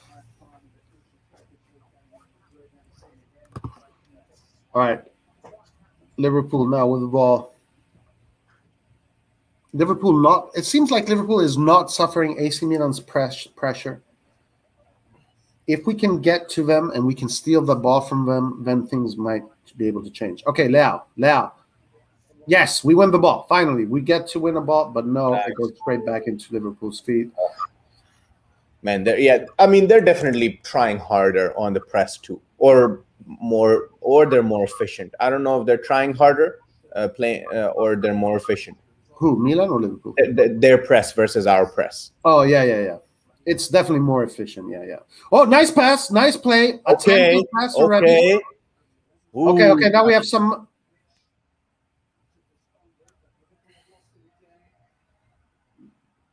Liverpool making it very difficult for AC Milan to play clean football. Beautiful stop. Is Mane in now? I don't think so. No. Okay. Who's number 8? Okay, that's not mine. Maybe that's Keita. Yeah, but that's more like it because he's more in the middle. All right. Okay, Liverpool now attacking on the right. Good job by Salamaker, winning the ball back. Let's see. Okay, Salah. Brahim Diaz struggling to contain. A lot of players around Brahim Diaz. A lot of players making it very difficult for Brahim Diaz to control the ball.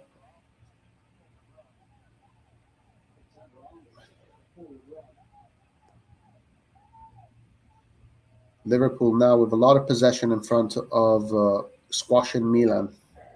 Finding the vertical passes, Liverpool. Dangerous plays, but good defense here. Good defense. Can this lead to a counterattack? Let's see if we can lead to a counterattack. Okay. Rebic. Still there.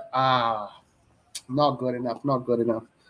Should do a little bit better. Leao should be coming back. Liverpool slowing the game down. Liverpool seems to have found the measures. Milan still looking, but still in the game. Still in the game. Salamakers again with a good challenge. But ball still in Liverpool's feet. Liverpool with a long spell of possession here, finding the players through the channels. I wish Leao would work a little bit harder, but I think he's been asked to be in that position for counterattacks. But we got to make those counterattacks happen, bro. All right, here we go. Can it happen? Can it happen? Ah, damn, Tomori. Oof. Oh, Brahim. Too many misplaced pass. Brahim with the sloppy pass. Okay, good stop, Manyon. Milan still finding it difficult to play clean football. Okay, Benacer. Liverpool seems to start to not press as much as they were. Just focusing on that defensive wall of five. You can see the wall of five in that middle. Nice ball to Calabria. Calabria with a brilliant stop. Bad pass from Calabria. Jota coming forward. Jota just going through our players like butter. Milan still, I feel Milan still has not gotten over the jitters. It still feels like Milan has not gotten over the jitters. But anyway, regardless, guys, this is great experience for Milan. In my experience, when I played against teams that were really better, or not better, but just good, they dominate, then after that game, you absorb all of that information and you go into the next game and you're better and you know how to face them next time. Florenzi in for Salamakers, guys. Let's see. You know, I like that change. I like that change. I mean, after that goal, I hadn't really seen Salamakers involved in a lot. He was losing most of his 50-50s as well. So, and Salamakers as well as Leao now have put in a lot of energy. So it's good to have these fresh legs. Giroud, I'm really excited about. I was just thinking if Zlatan or Giroud were there and Rebic would slide to the flank, what would happen? And now we'll see exactly that. And I would rather have Giroud in this game than Zlatan, because Giroud can probably, you know, he knows Liverpool way more than Zlatan. He knows Anfield way more than Zlatan. Good point. Giroud, very, very aware of the English games, probably has played against Liverpool a bunch of times in his career. So now we can. So obviously Milan, I don't think they're doing a tactical change. I don't know. I'm assuming Florenzi is just going to do what Salamakers do, and Rebic, as you're saying, is going to slide to the flank, and Giroud up top. Origi is off. Hopefully we don't have another legend coming on. Just oh no, Sadio Mane. Yep, legend coming on. Origi seems to be Divock Origi. Where is he from? Now we have Mohamed Salah and Sadio Mane playing against AC Milan. No matter what you tell me, no matter what result you give me, this defending against this is just going to give them so much needed experience and confidence against Salah and Mane. That is arguably the best flank you can face in Europe. I think you said it brilliantly. I think this is great experience for our guys. Our guys are so inexperienced. So I'm starting to look at the formation. It looks like we moved to a 4-4-2. Florenzi and Rebic are going to play as the wingers. Kessie and Benacer the middle, and then it looks like Brahim Diaz has moved up the field a little bit more, and he's going to play as a second striker with Giroud being the first striker. So I want you to notice that when we are defending, Milan is going to position themselves in a 4-4-2 kind of lineup. As you can see, Brahim Diaz pretty high right now on the same line as Giroud, and then you're going to look at Rebic move down. You see Rebic moving down and Florenzi moving down. So now we're playing a 4-4-2, a pure 4-4-2, or 4-4-1-1. Okay. Cousin Davide Calabria is going to be marking Sadio Mane. My goodness. That's going to be a good battle to see. Davide Calabria. 2 summers ago, he almost had his bags packed. That's crazy. I can't believe they all. Yeah, and then what a trajectory. Him and Franck Kessie under Stefano Pioli. My goodness. Right. Right around the time that Ibra was bought. Imagine if they sold Calabria. Yeah.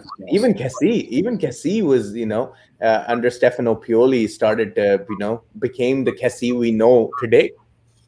Mm. Hey, look at this stat here, Ari. That Kangu, our Man United friend. Ooh, that's a good stat. I like that stat. And Giroud's finishing is top class. He's scored some great goals, some iconic goals in the Premier League. Oh yeah, absolutely. Wow, what a beautiful stop by Mane. Oh my God, what an incredible stop. Damn, Mane. His shot was awful, but the stop was just absolutely technically incredible. Incredible. But yeah, Giroud, unlike a typical number 9, he doesn't just know how to be at the right place, right time, and slot it in, but he scored some exquisite goals. Yes, his technique in the volley is exquisite. Yeah. Mane playing really good football here. We got to be careful. My goodness. Davide Calabria against Mane wins his first battle. Salah against Salah playing against 2 cannot win the challenge between Rebic and Theo Hernandez. Nice. Okay, there we go. That's what Giroud playing as the target man. Let's see if this tactical change is going to pay dividends.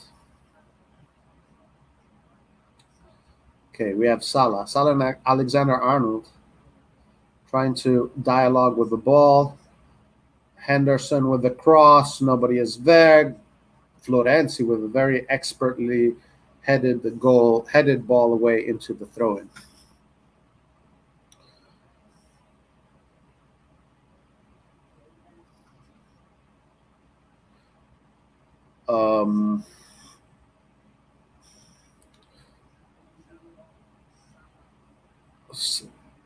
Liverpool still asking questions, getting another corner. I think Milan. How many corners does Liverpool have by now? Right. But Milan in it. Milan defending, and they're going to get their opportunities. Yep. They're going to get those opportunities are going to come. How many subs are allowed? I believe it's 3 in the Champions League, right? Or is it 5? I think they never went back to 3 after COVID. It's probably still 5. Okay. I don't know. The season just started. They might have gone. I know up until last season it was still. Oh wow! Oh my God! Oh, Liverpool asking some questions, guys. Liverpool. Kier with a great defensive play. Oh, Simon Kier! Look at this sexy guy. Liverpool definitely dangerous in this moment. Milan has to override this pressure. I need Maignan to just hold the ball. Use those 20 seconds. Someone put it in his... Oh, my God. Oh, my God. What a nice goal here by Henderson. 3-2. 3-2. Liverpool asking the questions. Liverpool asking the questions. We just need to... As long as we don't start to succumb to the same kind of pressure again, we're still fine. We're still fine. Florenzi and Giroud barely got any time to settle. As soon as they came in, we've only been conceding corners since then. So, hopefully they can... My goodness, what a nice take on that shot, man. Beautiful shot. difference, right? But absolute brilliant shot by Henderson. Again, guys, let's not forget we are facing one of the best teams across the globe. Liverpool again coming forward. Let's see if now Liverpool is going to leave us. Wow, good ball. Ooh. 20 minutes to go. Let's see if Milan can get a tie, can score one, get a nice 3-3, get a point. Say what you will about Brahim Diaz, but can you imagine Çalhanoğlu trying to deal with Liverpool's pace and their press? I don't know. Çalhanoğlu is right now playing against Real Madrid, so he has another competition going on for him. Yeah. Let's see what the score is there. Still 0-0 against Inter and Real Madrid. Manchester City winning 4-2 against Leipzig. 4-2. Sporting winning 1-0 against Ajax. What's Porto up to? Porto and Atletico Madrid still 0-0. Good stuff. Good stuff. Nonetheless, guys, this is great experience for our players.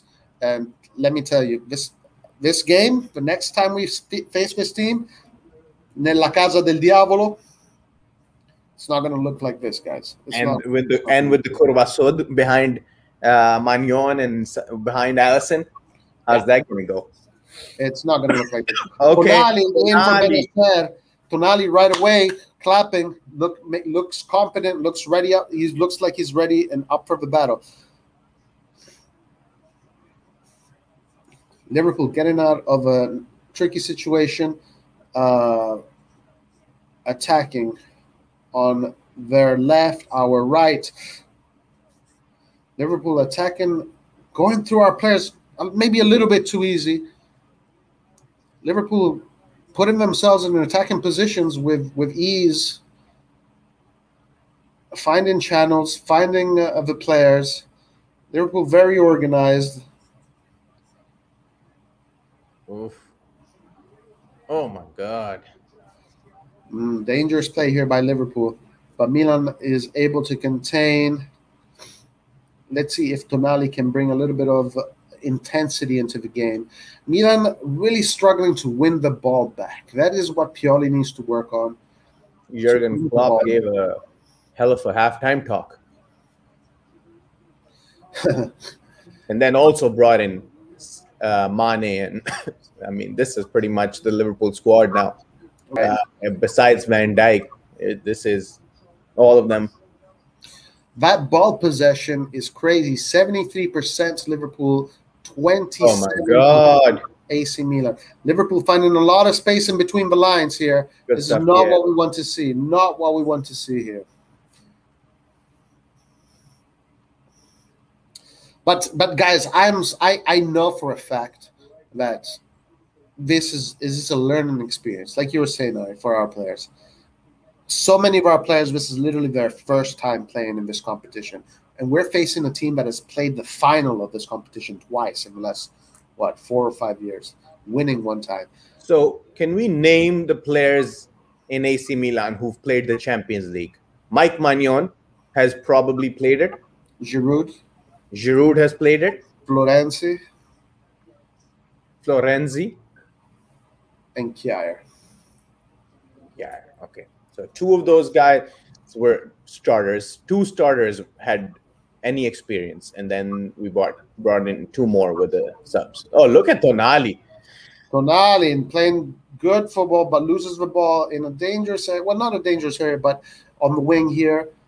Liverpool finding their players again, even in the tight spaces. Liverpool finding difficult passes in tight spaces. Oh my God, dude. Is this a fullback? Alexander-Arnold giving way too much space. I don't think it was Arnold. I think it's the other guy with the same hairstyle. Oh. How many do they have with the same hairstyle? Yeah, this is Jones. Oh, Jones. So Jones, Salah, and Alexander-Arnold all with the same hairstyle. Difficult to distinguish who is who.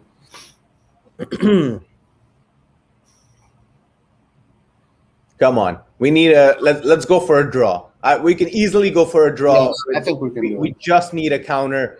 We have lost pace in Liao, but we still have Theo and Rebic who can and Brahim who can create a great counter. And with Florenzi again, more pace on the other flank, we can make something happen if we I need. believe so too. I definitely believe so too. So Roy, what's our fallback if Brahim can't play? Who's our number 10? Who's our trequartista? Well, I guess Messias, but he's not in this lineup or in the squad. Yeah. Rebic, Messias, and Leao. I guess Rebic has shown. Oh, Giroud. Okay, good pass there in the middle. Putting pressure on Liverpool. Yeah. Yep. Rebic. Got some of the ball now. Got the ball. Kessie coming forward. Kessie looking for Brahim Diaz. Brahim Diaz, a little bit of footwork. Brahim Diaz, very small. Kessie finds Kessie brilliantly. Kessie to Theo. Milan now starting to ask some good questions. Okay, let's see. Milan starting to push the ball. Let's see. Theo. Rebic. Hernandez and Rebic trying to dialogue on that wing. Let's see if we can get a penalty. Penalty? Can we get a penalty? What about a handball over there? VAR?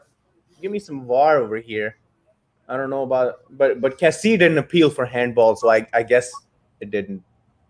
Oh, by the way, guys, the AC Milan token fan yesterday. Hold on, Roy. That was a stretched arm that the ball landed on, no?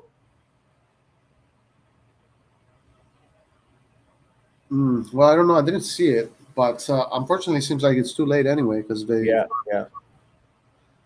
By the way, guys, the AC Milan token, the crypto coin, yesterday was one of the highest movers. Really? Yeah. So there you go. One of the highest movers, the AC Milan crypto fan token, yesterday got up by something like 30%. Oh, wow. Red Devil Studio says it looked like a penalty to him. Anyway, let's see how this develops. G and his boys didn't have the optimal start they were looking for against Young Boys yesterday. Yeah, you can. Yeah, for sure. Manchester United, obviously the heavily favorites there. Should have probably won that game. Oh, wow, Kier. Okay, Liverpool attacking now from the left. We got it back. Okay.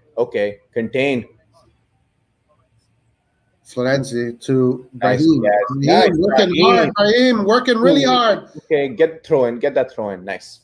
Well done by Brahim Diaz. Well done. Brahim Diaz, even though small, diminutive, but still strong. Finally, we're seeing that physicality that we wanted to see from him. He is very strong. I mean, for the player his size, it's like kind of like Messi in that regard. Very strong for a player that small. Yeah. All right, Calabria. Now Milan's starting to gain a little bit of confidence. Maybe you can say Liverpool putting their foot on the brakes. Theo, put in a cross, Theo. Ooh, Hernandez. Oh, my mia. Almost finding the head of Giroud.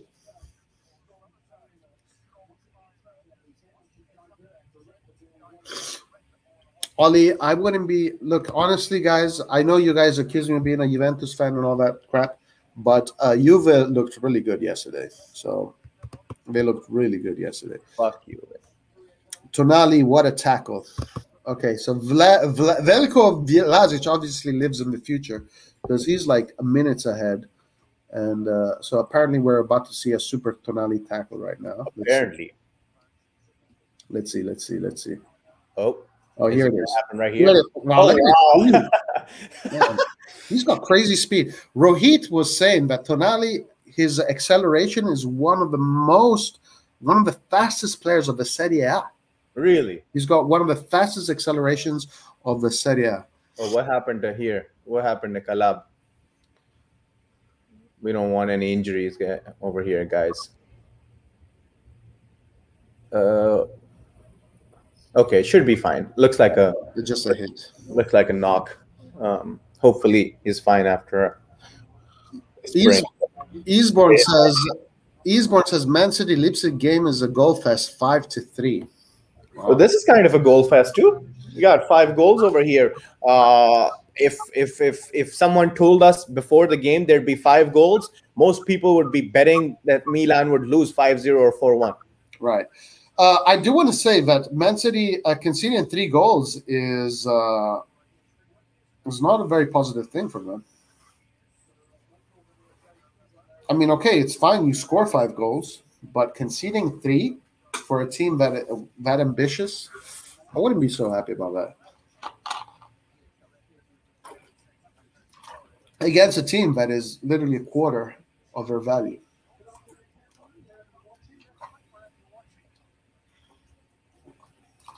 All right, guys, 10 minutes left. 10 minutes left. Magnin with a goal kick.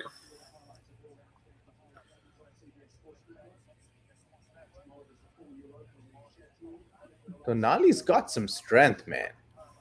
Yeah, Tonali. And speed. Yeah, Tonali with the crazy speed. And look at Davide Calabria. Davide Calabria wins the goal kick. Right after that pain in his ass. Right. He's still holding his back. I'm kind of digging this off-white jersey, man. I'm not gonna lie. I've been looking for a white jersey because my previous white jersey got filled with Milan team's autographs. So I need a new white jersey for the next time I meet the squad. Right. So I mean, this isn't too bad. I kind of dig the off-white look. The creamy kind of look. Yeah, it's also good in terms of like getting dirty. You know, this is much better in terms of like pure white. Yeah. Magnin now with the ball. Milan doing a good job not submitting to the pressure. Passes completed. Liverpool way more. 200, almost 200 more than Milan. Tomori coming forward with the ball. Haven't really seen much of Giroud.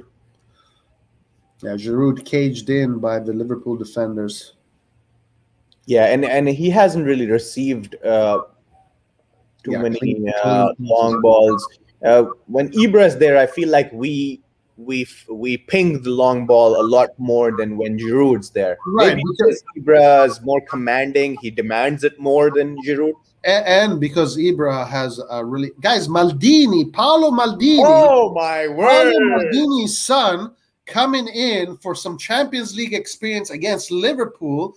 Wow, this is iconic stuff over here, especially for fans that it might be new. This is iconic stuff because of his father and his grandfather and their history in this competition. Both his grandfather and his father lift the trophy for this club, and now he is making his debut in the Champions League. To me, this is a win. To me, this grandfather lifted the European Cup, I believe, once, and once or twice. Once in '63. And Maldini lifted it how many times? Maldini is the guy who's lifted it the most, I believe. I think it's 3. I think it's 3. Is it 3 or more? I think it could be either 2 or 3. 3? No, definitely more than 2. I think it's. Well, he definitely lifted in 2007. Man. Look at this bench they have. Look at the guys who are coming in on the 83rd minute. Mo Salah, thank you for gracing us, for giving our boys some confidence of battling world-class gentlemen like yourself. Thank you, Mo Salah. I appreciate what you're giving our team in terms of intrinsic confidence. Yeah, I agree. Great experience for the guys, for the boys, and this is how our boys become men. This is how they become men. And this is not a bad result at all. This is a result where we can sit in that bus tonight holding our heads held high. Yeah, and they know what they have to do. They know what they need to do to get better. And the ceiling with our team, our luck is that our ceiling is infinite at this point. Because we're all youngsters. Yeah. Hold on here, Giroud coming forward. Tonali gets pushed off the ball. Sorry, you were saying? Yeah, and just knowing that even in with this scoreline, there were clear cut. Hold on. Maldini not making a great impact. There were clear-cut chances where fortune played a part. For example, their goal was is now officially an own goal by Tomori.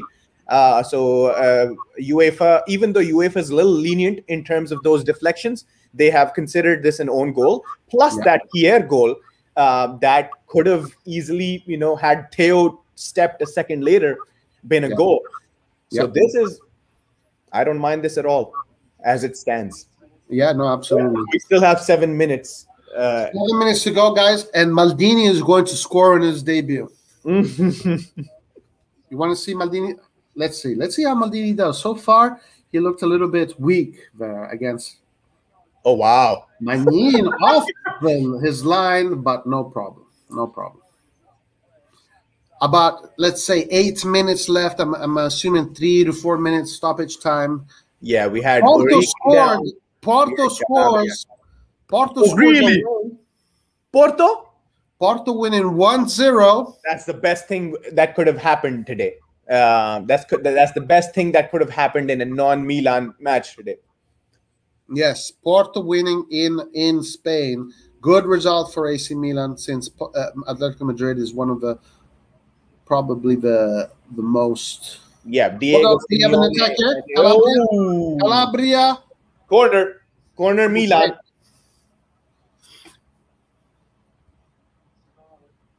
Corner kick. Stefano Pioli and his beautiful bald head. Tonali on the corner kick.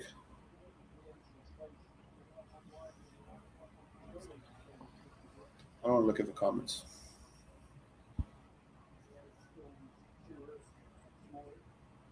Come on. Oh, wow. Simon Kier. What a diving flick. I don't even know how he caught that and sent it towards the goal.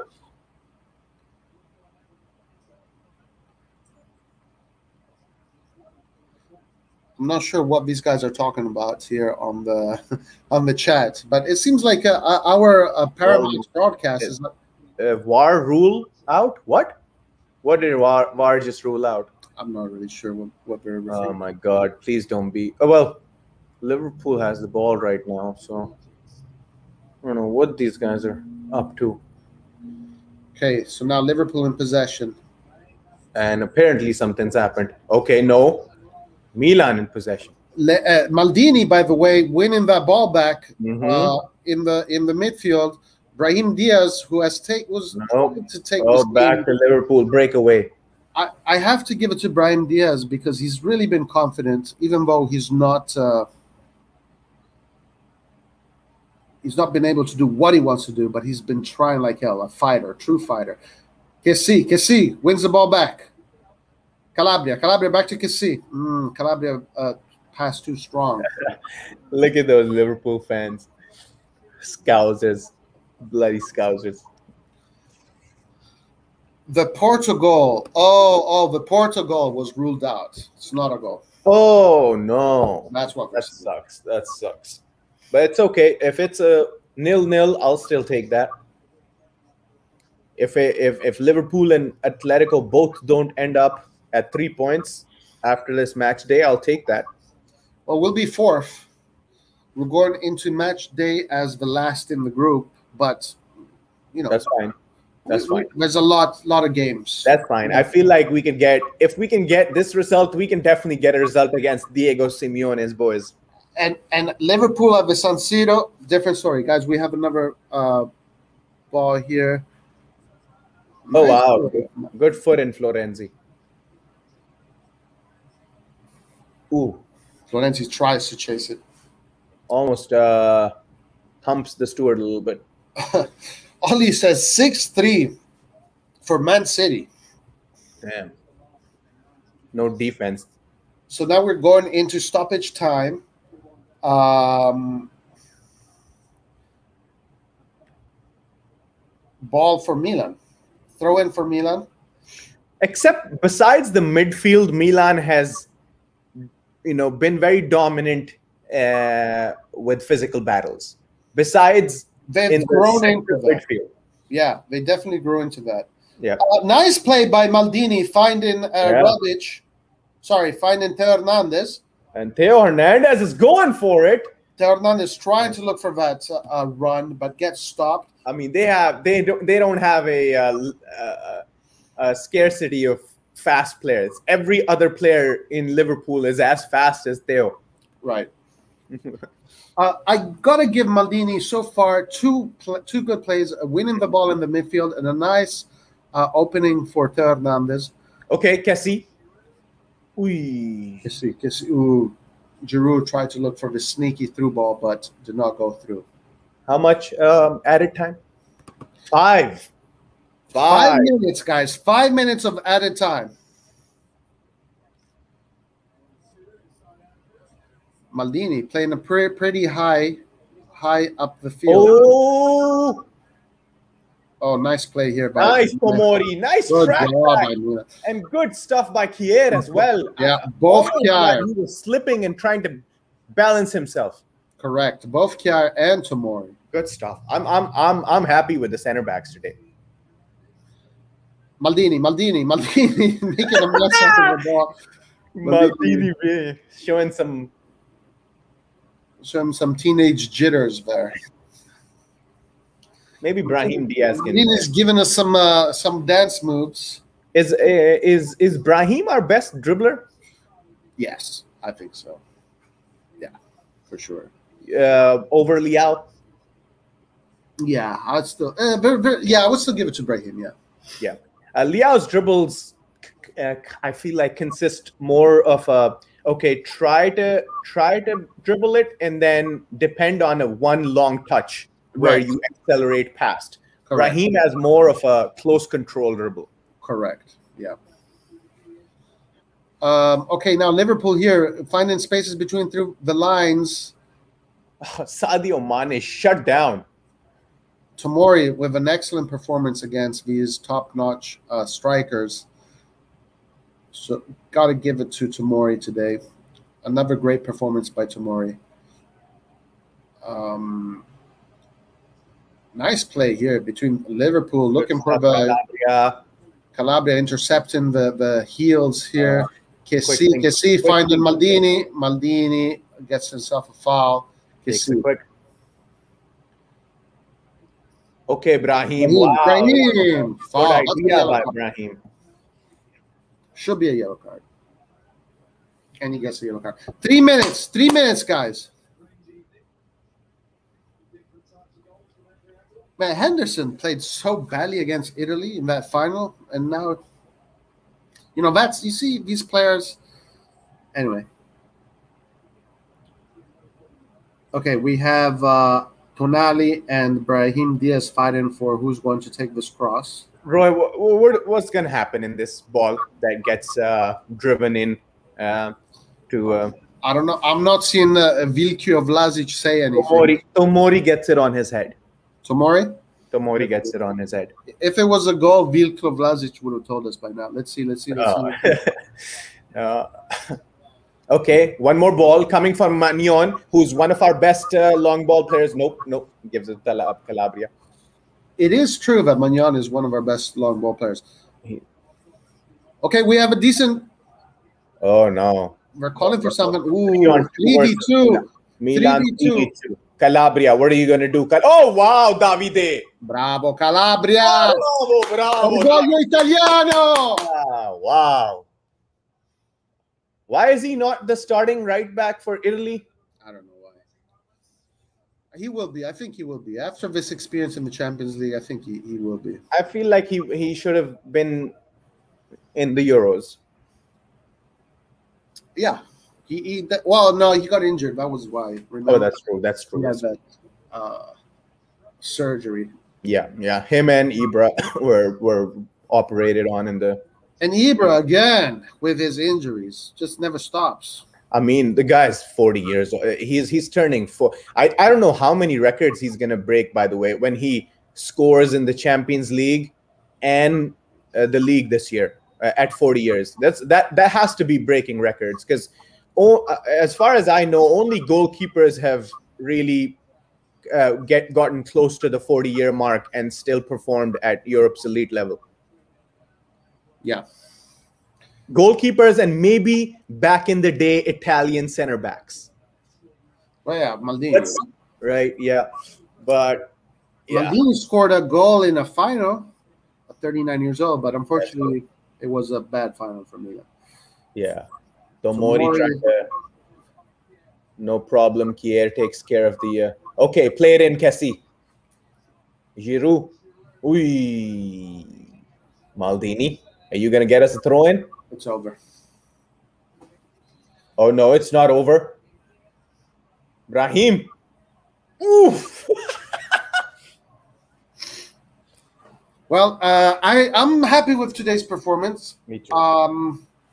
Madrid, by the way, wins at the San Siro 1-0. Good Both Serie A teams lose today. Not great for the Serie A today. Not great for the Serie A in general. One tie against Villarreal. Juventus winning against a weak team. And you can't really blame both the Milan clubs, right? But both of them had arguably the toughest fixture in their groups. Yes, yeah, for sure. And then Inter losing. But anyway, it went the way it went. It feels good, like Vlasic is saying. Vlasic is saying, back in this year feels good. Atleti and Porto draw, a lot to play for. So Liverpool right now 3 points, Atletico Madrid and Atletico at 1 point, and us at 0 points. So we have to get points. Next games, we need to start getting points already next games if we want to get through. I really think we can get something past Atletico.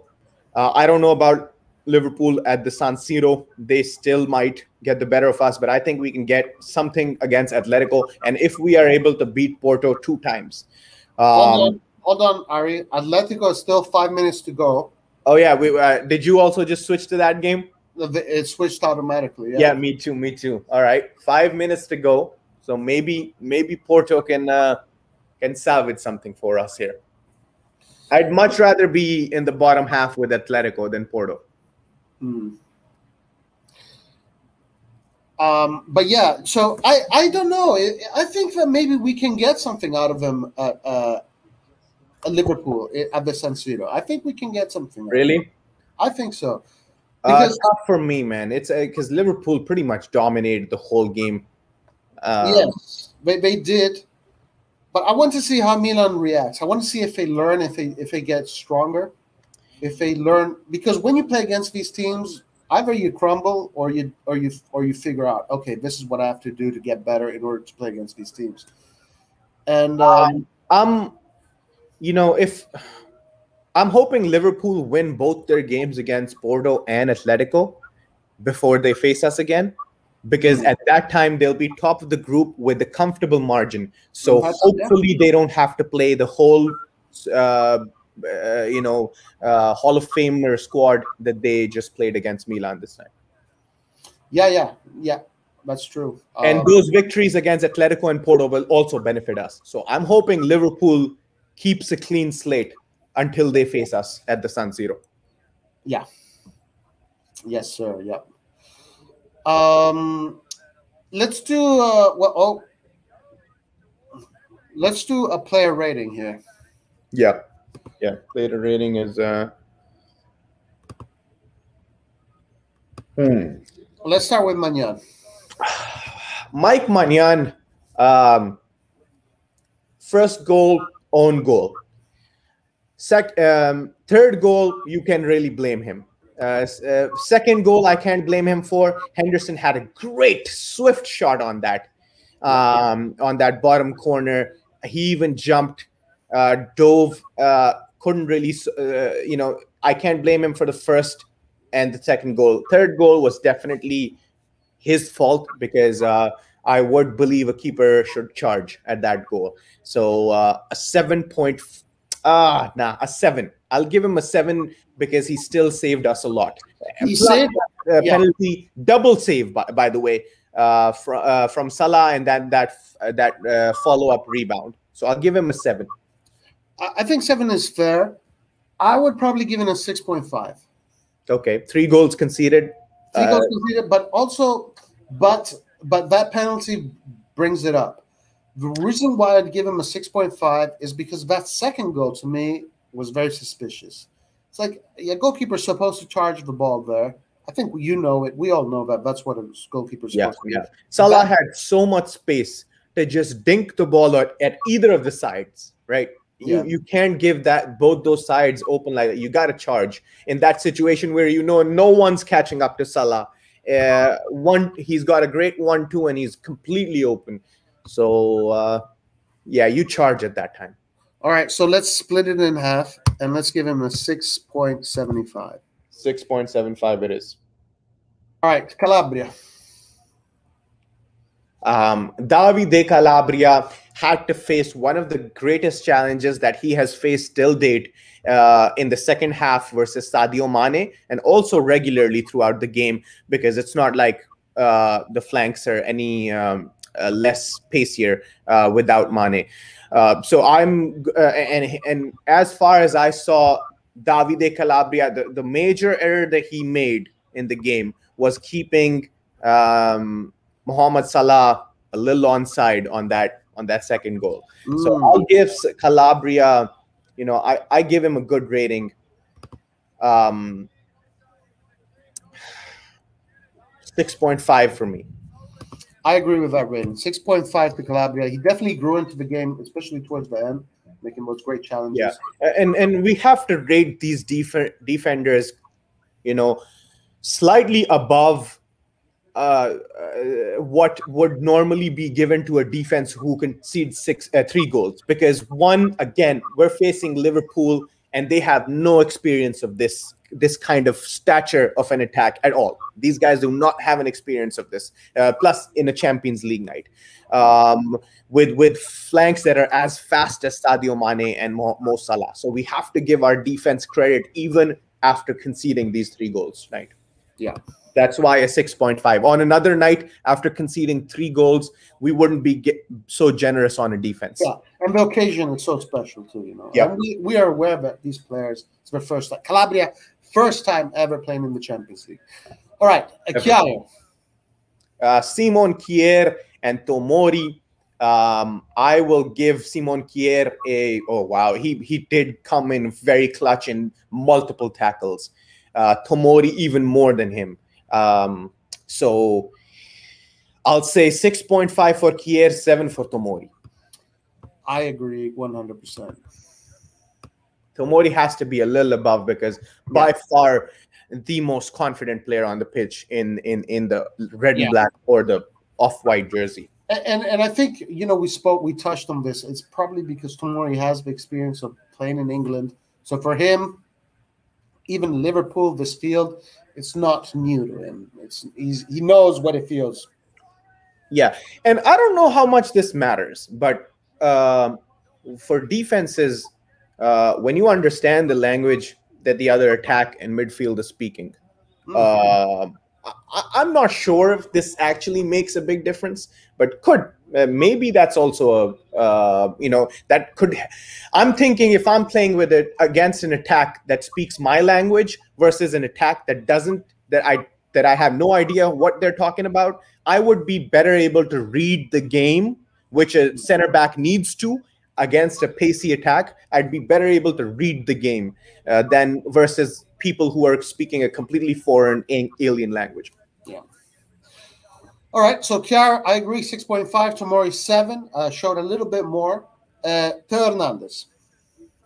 Ooh, I don't know. On one end, he is facing one of the, again, greatest flanks in Europe. Great. I'm not going to say just Salah, but the flank in general, because the right back is also arguably one of the best in the world at the moment. So I am going to give him a low rating.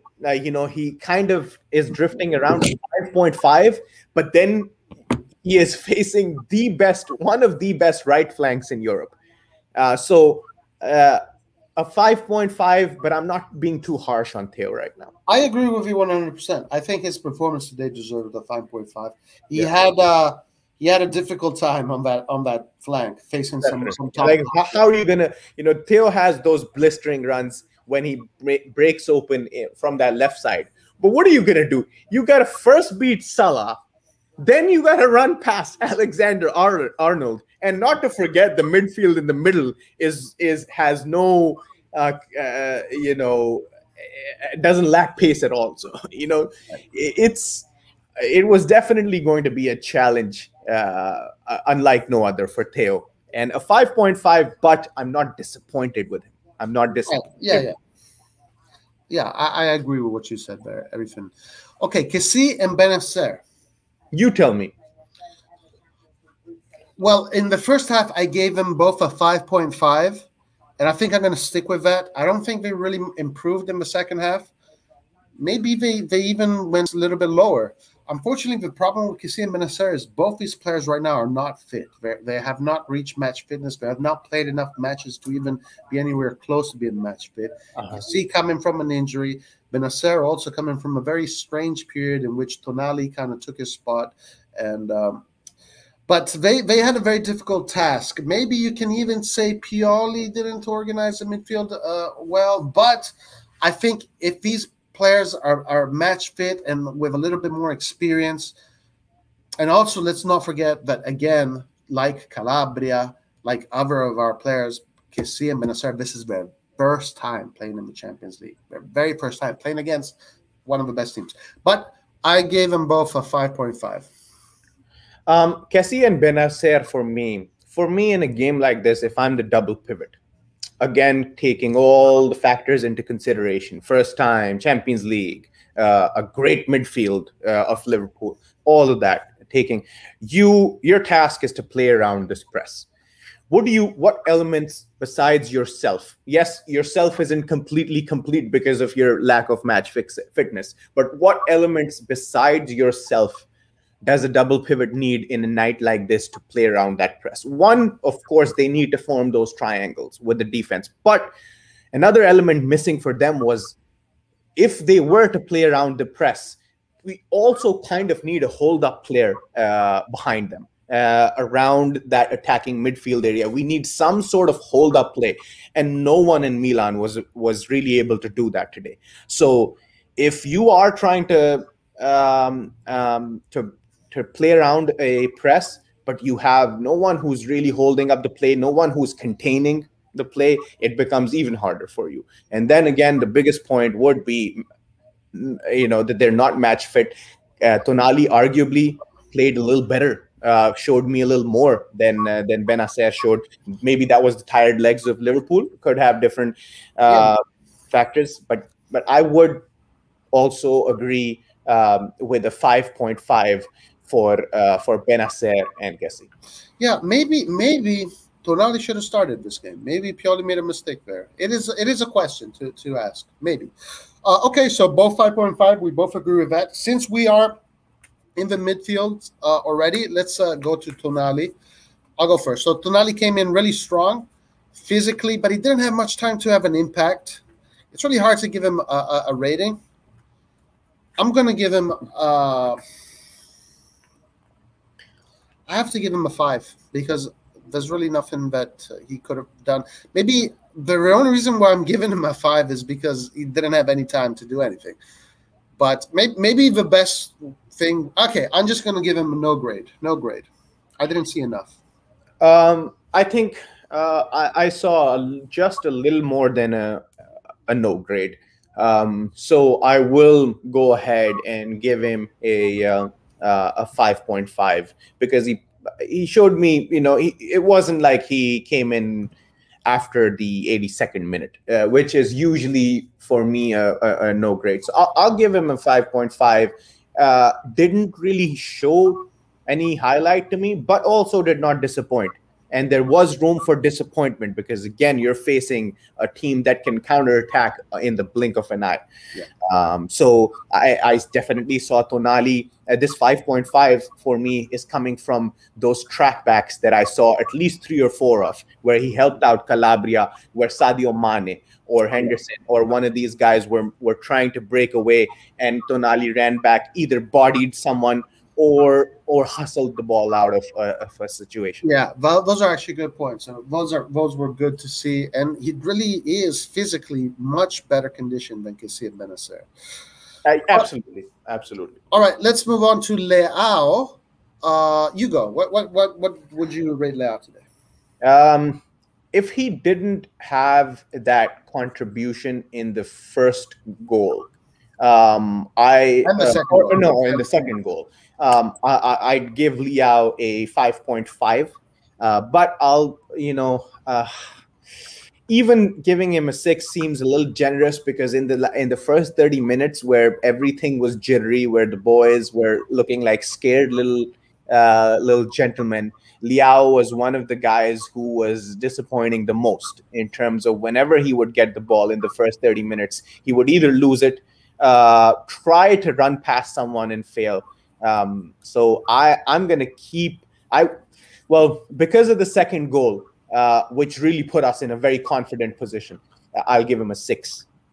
All right. Now, Leao, to me, just like all the other players, had that moments in which they needed to adapt, they needed to get in the game, was poor. I give him a higher rating.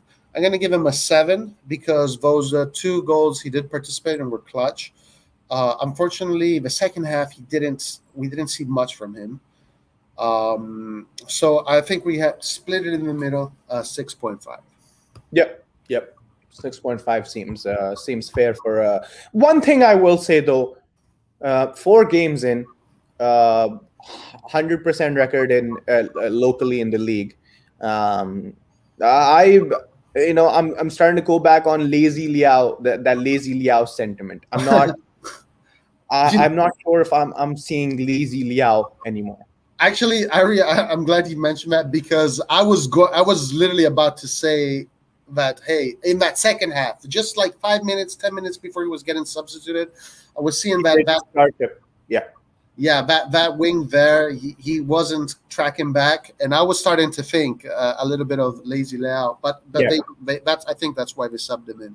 So we split the rating. He gets a 6.5. And let's finish the rating, and then we're going to get Antonio here. Salah makers. Again, had a very key contribution in our first goal, which would lead to at least a half a point increment in his overall rating. His overall rating, I didn't see too much from him. But at the end of the day, he's managing. He's on just like Theo Hernandez and Leao, but more like Theo Hernandez. Salamakers was dealing. He's kind of a box to box flank guy, right? He works. He's more box to box than the other end, which would be Leao or Rebic, right? He helps out Calabria more than Rebic or Leao help out Theo Hernandez. Yes. And Salamakers is also one of those hustle players. He's one of those people in Pioli's arsenal. Why do I use that word? He's one of those players in Pioli's. What do I use exactly?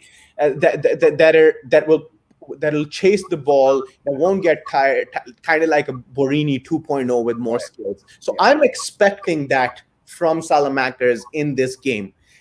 Where I got disappointed was where he was losing most of his 50-50s. I think most of his 50-50s, which Salamakers tends to win very often, he was losing. Now, you could attribute it to the midfield press that Liverpool was putting on us. But all in all, I will give Salad a solid 6. A solid 6? Mm-hmm. I think that is fair. I will stick with a 6 too. I did give him a 6.5 in before the end of the first half, or at the first half. But then going into the second half, we definitely saw a little bit of a decline. he wasn't able to continue his performance from the second half because he did, like, we saw him towards the end of that first half starting to impose himself, starting to make some good plays that led to the goals. But then he kind of lost it a little bit. So I think a 6 is a very fair rating, and we're going to give him a 6. Yeah, and I want to let everyone know that I'm pretty much putting an extra 0.5 on every player just because this Milan, this inexperienced as hell Milan, was able to grow into the game versus the ex-champions of Europe, right? A team who can still very likely win the Premier League, which is the #1 league in the world, right? The fact that after that first half an hour of excruciating attacking pressure, this team was able to grow into the game. I'm giving an extra 0.5 to across the board. And I think you're so right in saying that. And I want the Milanisti to really listen to those words. This game is so valuable for the experience of our players. You have to remember, a lot of our players are literally coming from the under-21 national teams. They have never played in this competition. These are the future stars of this competition. Today, they got their first. Dude, the Mirabelli and Fasone Milan would have lost by 4 goals tonight. Yeah. All right, so let's look at Salad Maker's sub, which was Florenzi. What did you give Florenzi? I will give him above an NA because regardless of the time you're coming in at, if you're protecting against a Liverpool flank, you got to run. You got to run for the rest of the game. And he had a good 20 minutes of running. I'll give him he didn't concede. After, I think he came in after we were already 3-2 down. No. He came in while it was 2-2. Oh, really? So I'm stuck between a 5.5 and a 6. Probably stick to a 5.5. You know what? I was going to give him a pretty low grade. I still think Florenzi needs to find his feet in the Milan, and I'm super confident that once Florenzi starts to find his feet in this team, he's going to become one of the stars of this team. I was actually going to give him a 4.5. So let's split the difference. Let's give him 5. That's fair. That's fair. I didn't see anything from him that I remember. So a 5's okay. All right. Brahim Diaz. Ooh, that guy had a challenge today on him. That guy had a lot. One of the performances that needed to be on top par tonight, because one, you're playing as the attacking midfielder for Milan in their Champions League comeback. You're playing against Liverpool. Brahim Diaz, you're playing against very strong, fast individuals, and you're a short-statured guy. For the first half an hour, Brahim was losing most of his dribbles. When the team grew into the game, Brahim also seemed to be growing into the game. He scored that very crucial second goal, for which I'm going to give Brahim a decent rating of a 6.5. 6.5. I will actually give him a 7 for today. I was very happy in Brahim Diaz's attitude. He's a fighter. He never gave up. He tried to put the team on his shoulders. You said really brilliantly there. After that 30-minute mark, he started to find those nice vertical passes, diagonal passes, started to create. He wasn't able to dribble as much as he tried to, because he did try to dribble a lot, but he wasn't able to get a lot of his dribbles going. What I really like him, and the reason why I'm going to give him a 7 is because he was not as scared to get the ball and to try and create. So we're going to split the difference, give him a 6.75. Yeah, man. And I would even happily go up to a 7. Brahim did not disappoint me at all today, and his job was one of the toughest jobs on the field today. Yeah. You're creating an attack when you're being attacked for most of the game is a very difficult position to be in. Yeah. Hold on. Guys, let us finish the ratings. Then we're going to get everybody in. Just 1 second. Actually, we're going to finish these ratings here, and then we're going to move on to the post. Yeah, we have Lyart in too. So let's be quick and get in Antonio and Lyart. What do we have? Just the attack left, right? Yes. So we have Giroud. What do you give? Okay, Rebic. Go with Rebic. Let's go with Giroud first. I'm going to give him a 5.5. Didn't see anything from him. He could have, you know, and if Ibra was there, Ibra at least gets on the end of most of the long balls he receives. Whether he plays a successful pass or not is another question. But he at least is the one who's receiving the ball on his chest or on his head. Giroud failed to do that for me. 5.5. I think that is fair. Giroud can get he can even maybe get a lower, but I think I'll stick with a 5.5 as well. And he didn't really. Yeah, nothing really to say over there. Ante Rebic, I think he should stay with Milan for a very long time. Ante Rebic is a versatile player. He can serve a multitude of departments in terms of the number 9 and the flank. You know, that's hard to say for a lot of players. He can pass well. He can play out of a press. He can press well. You know, which is you know, not just saying that you can run out at players, but tactically run at players. So all of that he was able to do a very good job at today. Rebic scored a beautiful goal, also contributed to the second goal. I'm going to give Ante Rebic a 7. I think 7 is a good rating for Rebic. I maybe man of the match. Would you give him man of the match? For Milan. For Milan, yes, Ante Rebic or Tomori. You know, it would be between them. Yeah, and both of them are the players that got a 7. A 7 or above. Yeah, right, 7. right. And are we missing someone? Who are we missing? I think that was all, right? Let's just bring them the guys on, and we'll see if we miss. Okay. Actually, you know what? Let's do this. Let's move on to the post-match game, so we can get everybody. Let's say hi to Antonio Light first, and then we'll go to the post-match game.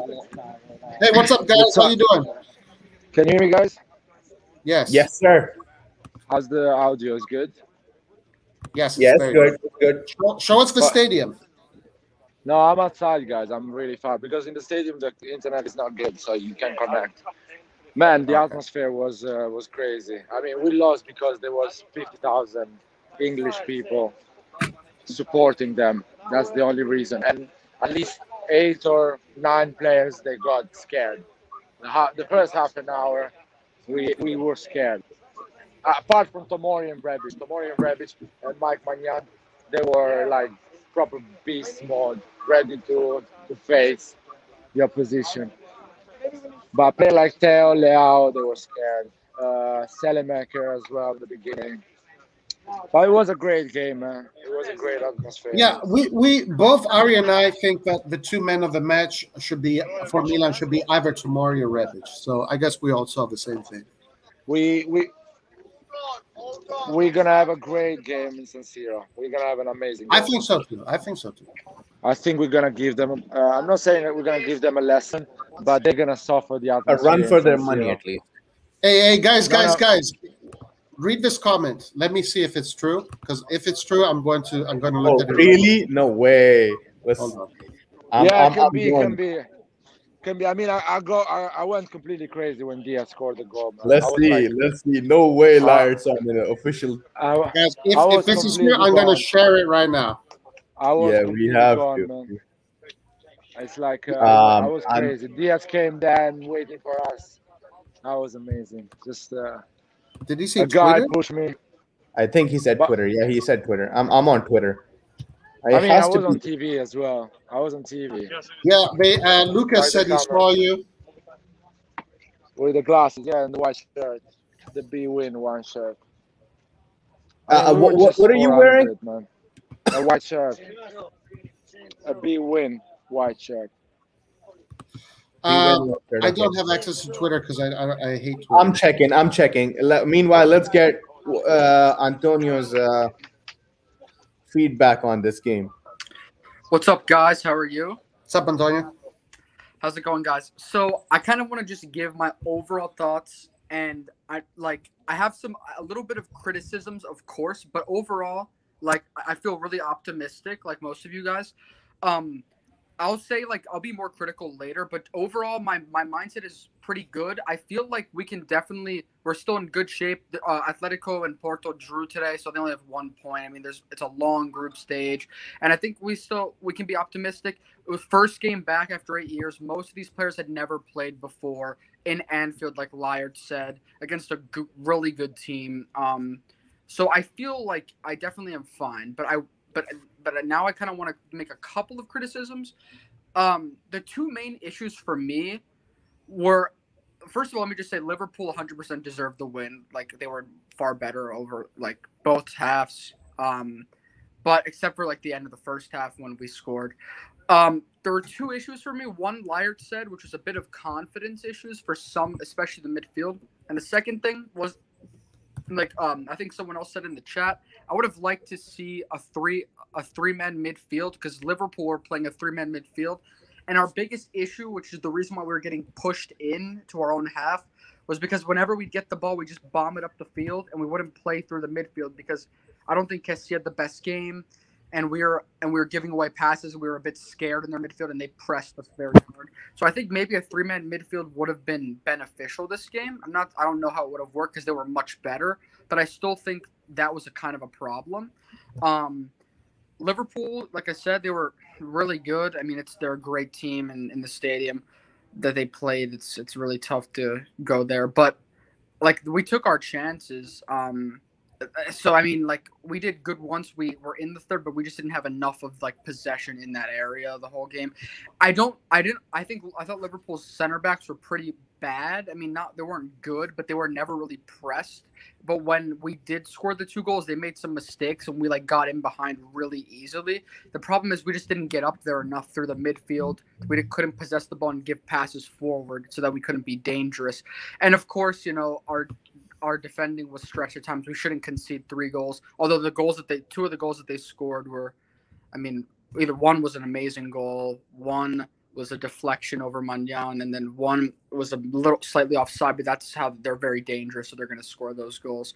But still, shouldn't concede 3 goals, but it's Liverpool, so it was okay. I would have liked a draw. The draw would have been awesome, but I'm still optimistic, and I think we can learn and move forward in this.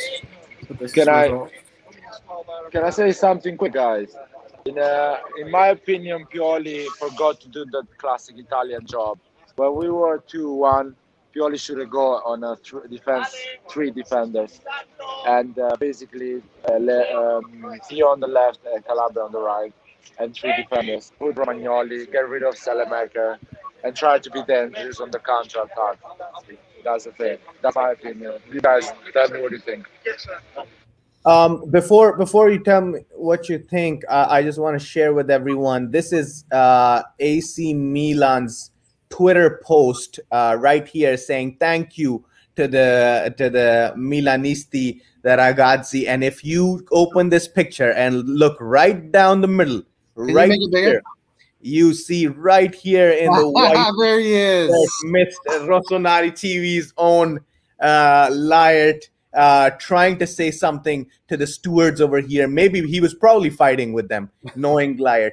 And yes, sir, that is uploaded by AC Milan's Twitter themselves. So great job, Liard. You're a celebrity now. Grande Liard. All right. I'm gonna stop sharing this. Yeah, to what Antonio was saying there about that midfield, we saw it, that at least from our perspective here, watching it on TV, that I don't know. Actually, maybe Liard can tell us better because you could see the whole field. One more point Liard made, by the way, that we didn't really discuss too much because he clearly could see that better than us, was that Anfield crowd. That's 100% capacity Anfield crowd, which definitely added to the great game that Liverpool was having. Ari, I want to just tell you that just walking in that pitch was tough with 50,000 people shouting. Really? But when I get in and they started to shout, I was thinking myself, how the fuck our boys are going to play football. Really? It was tough. It was really tough, man.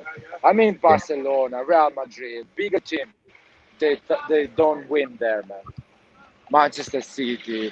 Tell me a team. It's almost impossible.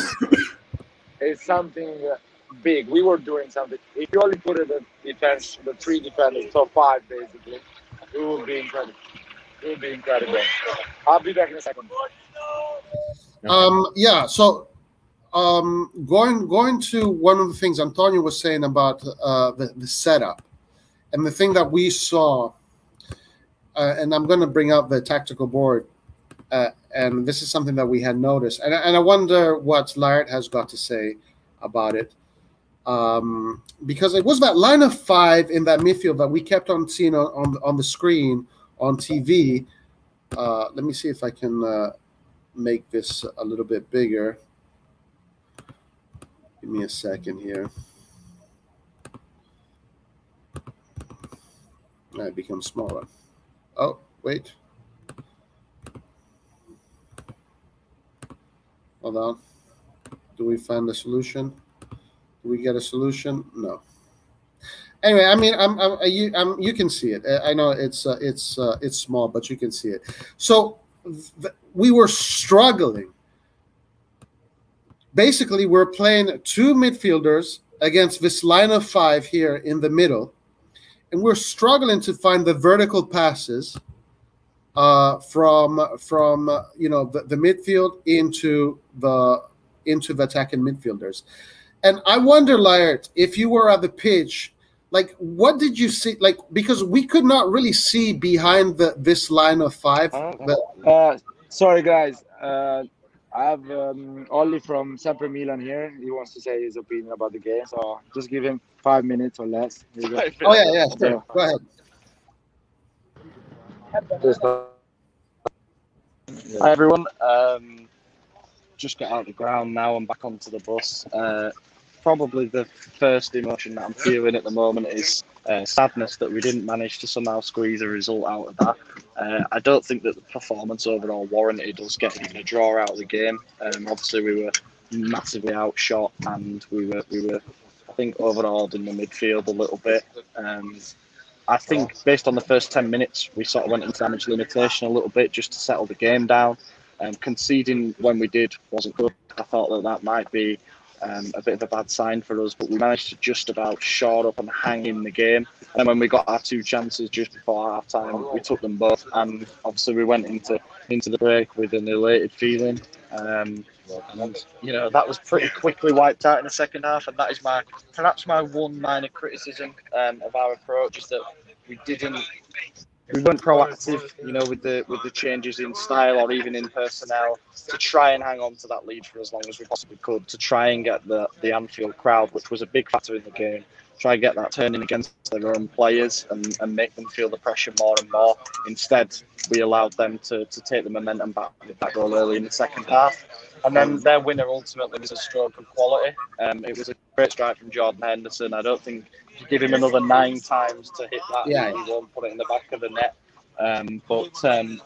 You've got to tip your hat and say that is the moment of quality to win a game. The one thing as well that I was a little bit disappointed about is that, given the substitutions that we made, we really didn't push forward all that much in the final 10 minutes. It was more just hopeful balls into the box, and there was that Brahim half chance at the end, but I don't think we really turned another gear at any point, and it seemed to be filtering out for a 3-2. If not, they were going to hit us on the break and score another goal. But we didn't disgrace ourselves. We hung in the game there for 90 minutes, and I think that there's a lot of positives to take from it.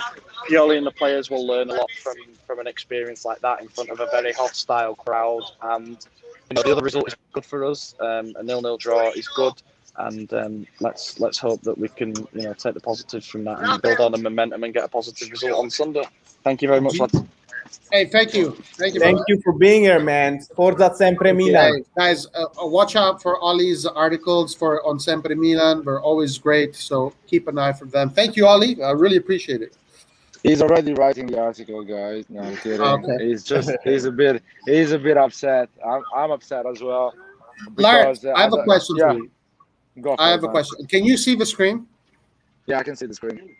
Okay, hold on. Let me just put this comment out because I want to ask you a question. This is something that we were thinking about during the game, but the problem is because we don't have a full view of the field, it's difficult to tell.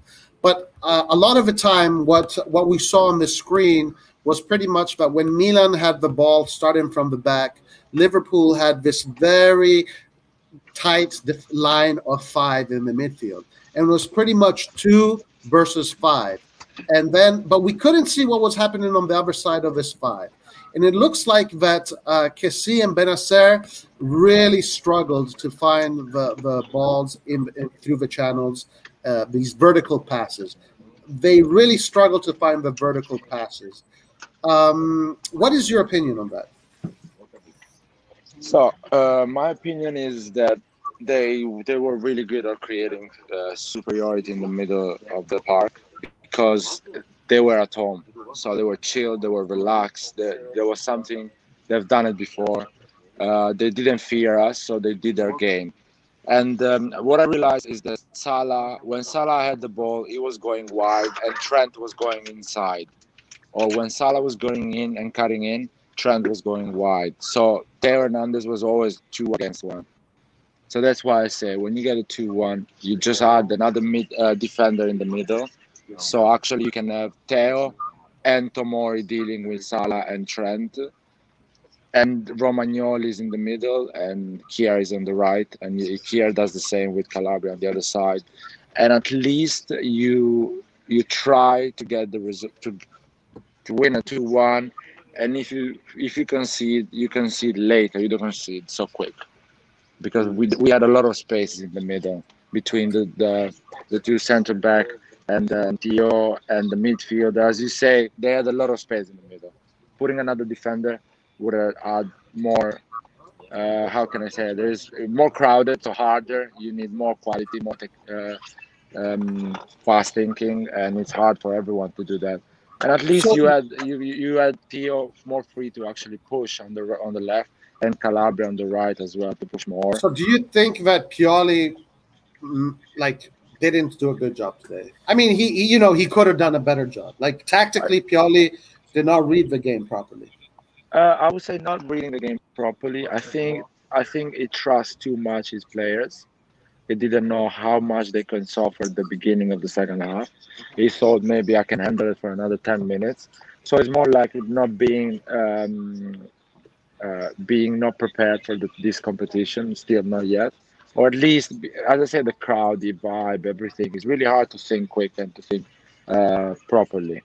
It's not easy. The tension, everything. So Anfield was very loud, huh? It was really hard, man. And they are so close to the pitch, man. You can feel them shouting at you, and the player feel when somebody's telling them something. So it's really hard. But has to be a great experience for our players, though. Are you and the other Milan Nistis that were in the crowd, were they generally happy at the end by our performance? Yeah, we were happy because at the end we show up. We did 2 goals. We were dangerous, and I think I'm not happy. We are not happy for the result, but we know our guys in San Siro, they're gonna be different. And it's like breaking the ice, getting a bit more confidence because you lose and you know what does it mean, and next time you're better. So I think these 6 games are going to help us to be better as a team and more brave as a player in general. Nair, do you think this showed us that we can qualify for the round of 16? Good thing we're playing against Atletico at home. So at home is different. We have our crowd, so we can actually put the personality we put against Lazio, which is different. Porto drew against them, which is good for us. Yeah, exactly. They drew, so still everything is open. They have 1 point advantage to us, which is nothing. And they still didn't play against us. And they have to play against Liverpool. So I think it's still open. Let's see against Atletico. But we need to win or at least not lose against Atletico. That's it. Well, right now... I gotta leave. Just on a quick last note. I want to say I'm definitely very happy with the substitutions of Donnarumma and Manyan and Chalanolu and Diaz. I was kind of skeptical of this when the transfers were happening, but now Donnarumma and Hakan replaced by Manyan and Diaz in our first game in the CL back after 7 years. One saves a penalty and the other scores a goal to take the lead. So this has to be very good for their confidence. I'm very happy for that. Yeah. No, I agree with you. Obviously, I wasn't familiar with Manyan, but he's honestly, I don't even Donnarumma's the past, and no, I was very tied to Donnarumma, so you can imagine how happy I am with Manyan right now. Yeah, I really like Manyan. I really like. All right, Roy, Forza Milan. Ario, it's great to see you, my man, and I'll be please back. recover fast as soon as you can. I got you. All right, later. Ciao. All right, guys, we're going to move the stream to the post-match. So we're going to have open lines. It's not going to be a very long post-match today, but we are going to do a post-match so we can have open lines and have whoever wants to join say their piece. So, guys, go to that stream. Everybody that is here, go to that stream. Once again, thank you for joining us, the watch along. Forza Milan. Even if we didn't get the result today, it does not matter. Remember, this is a team of youngsters. The majority of our team literally played this competition for the first time. For the first time, while we played against a team that has been playing this competition for now a decade, nonstop, 2 finals in the last 4 years. So, all in all, I would say positive result and great experience. Guys, please join us at the post-match. We are going to continue open line discussions at the post-match. Thank you very much. Arrivederci.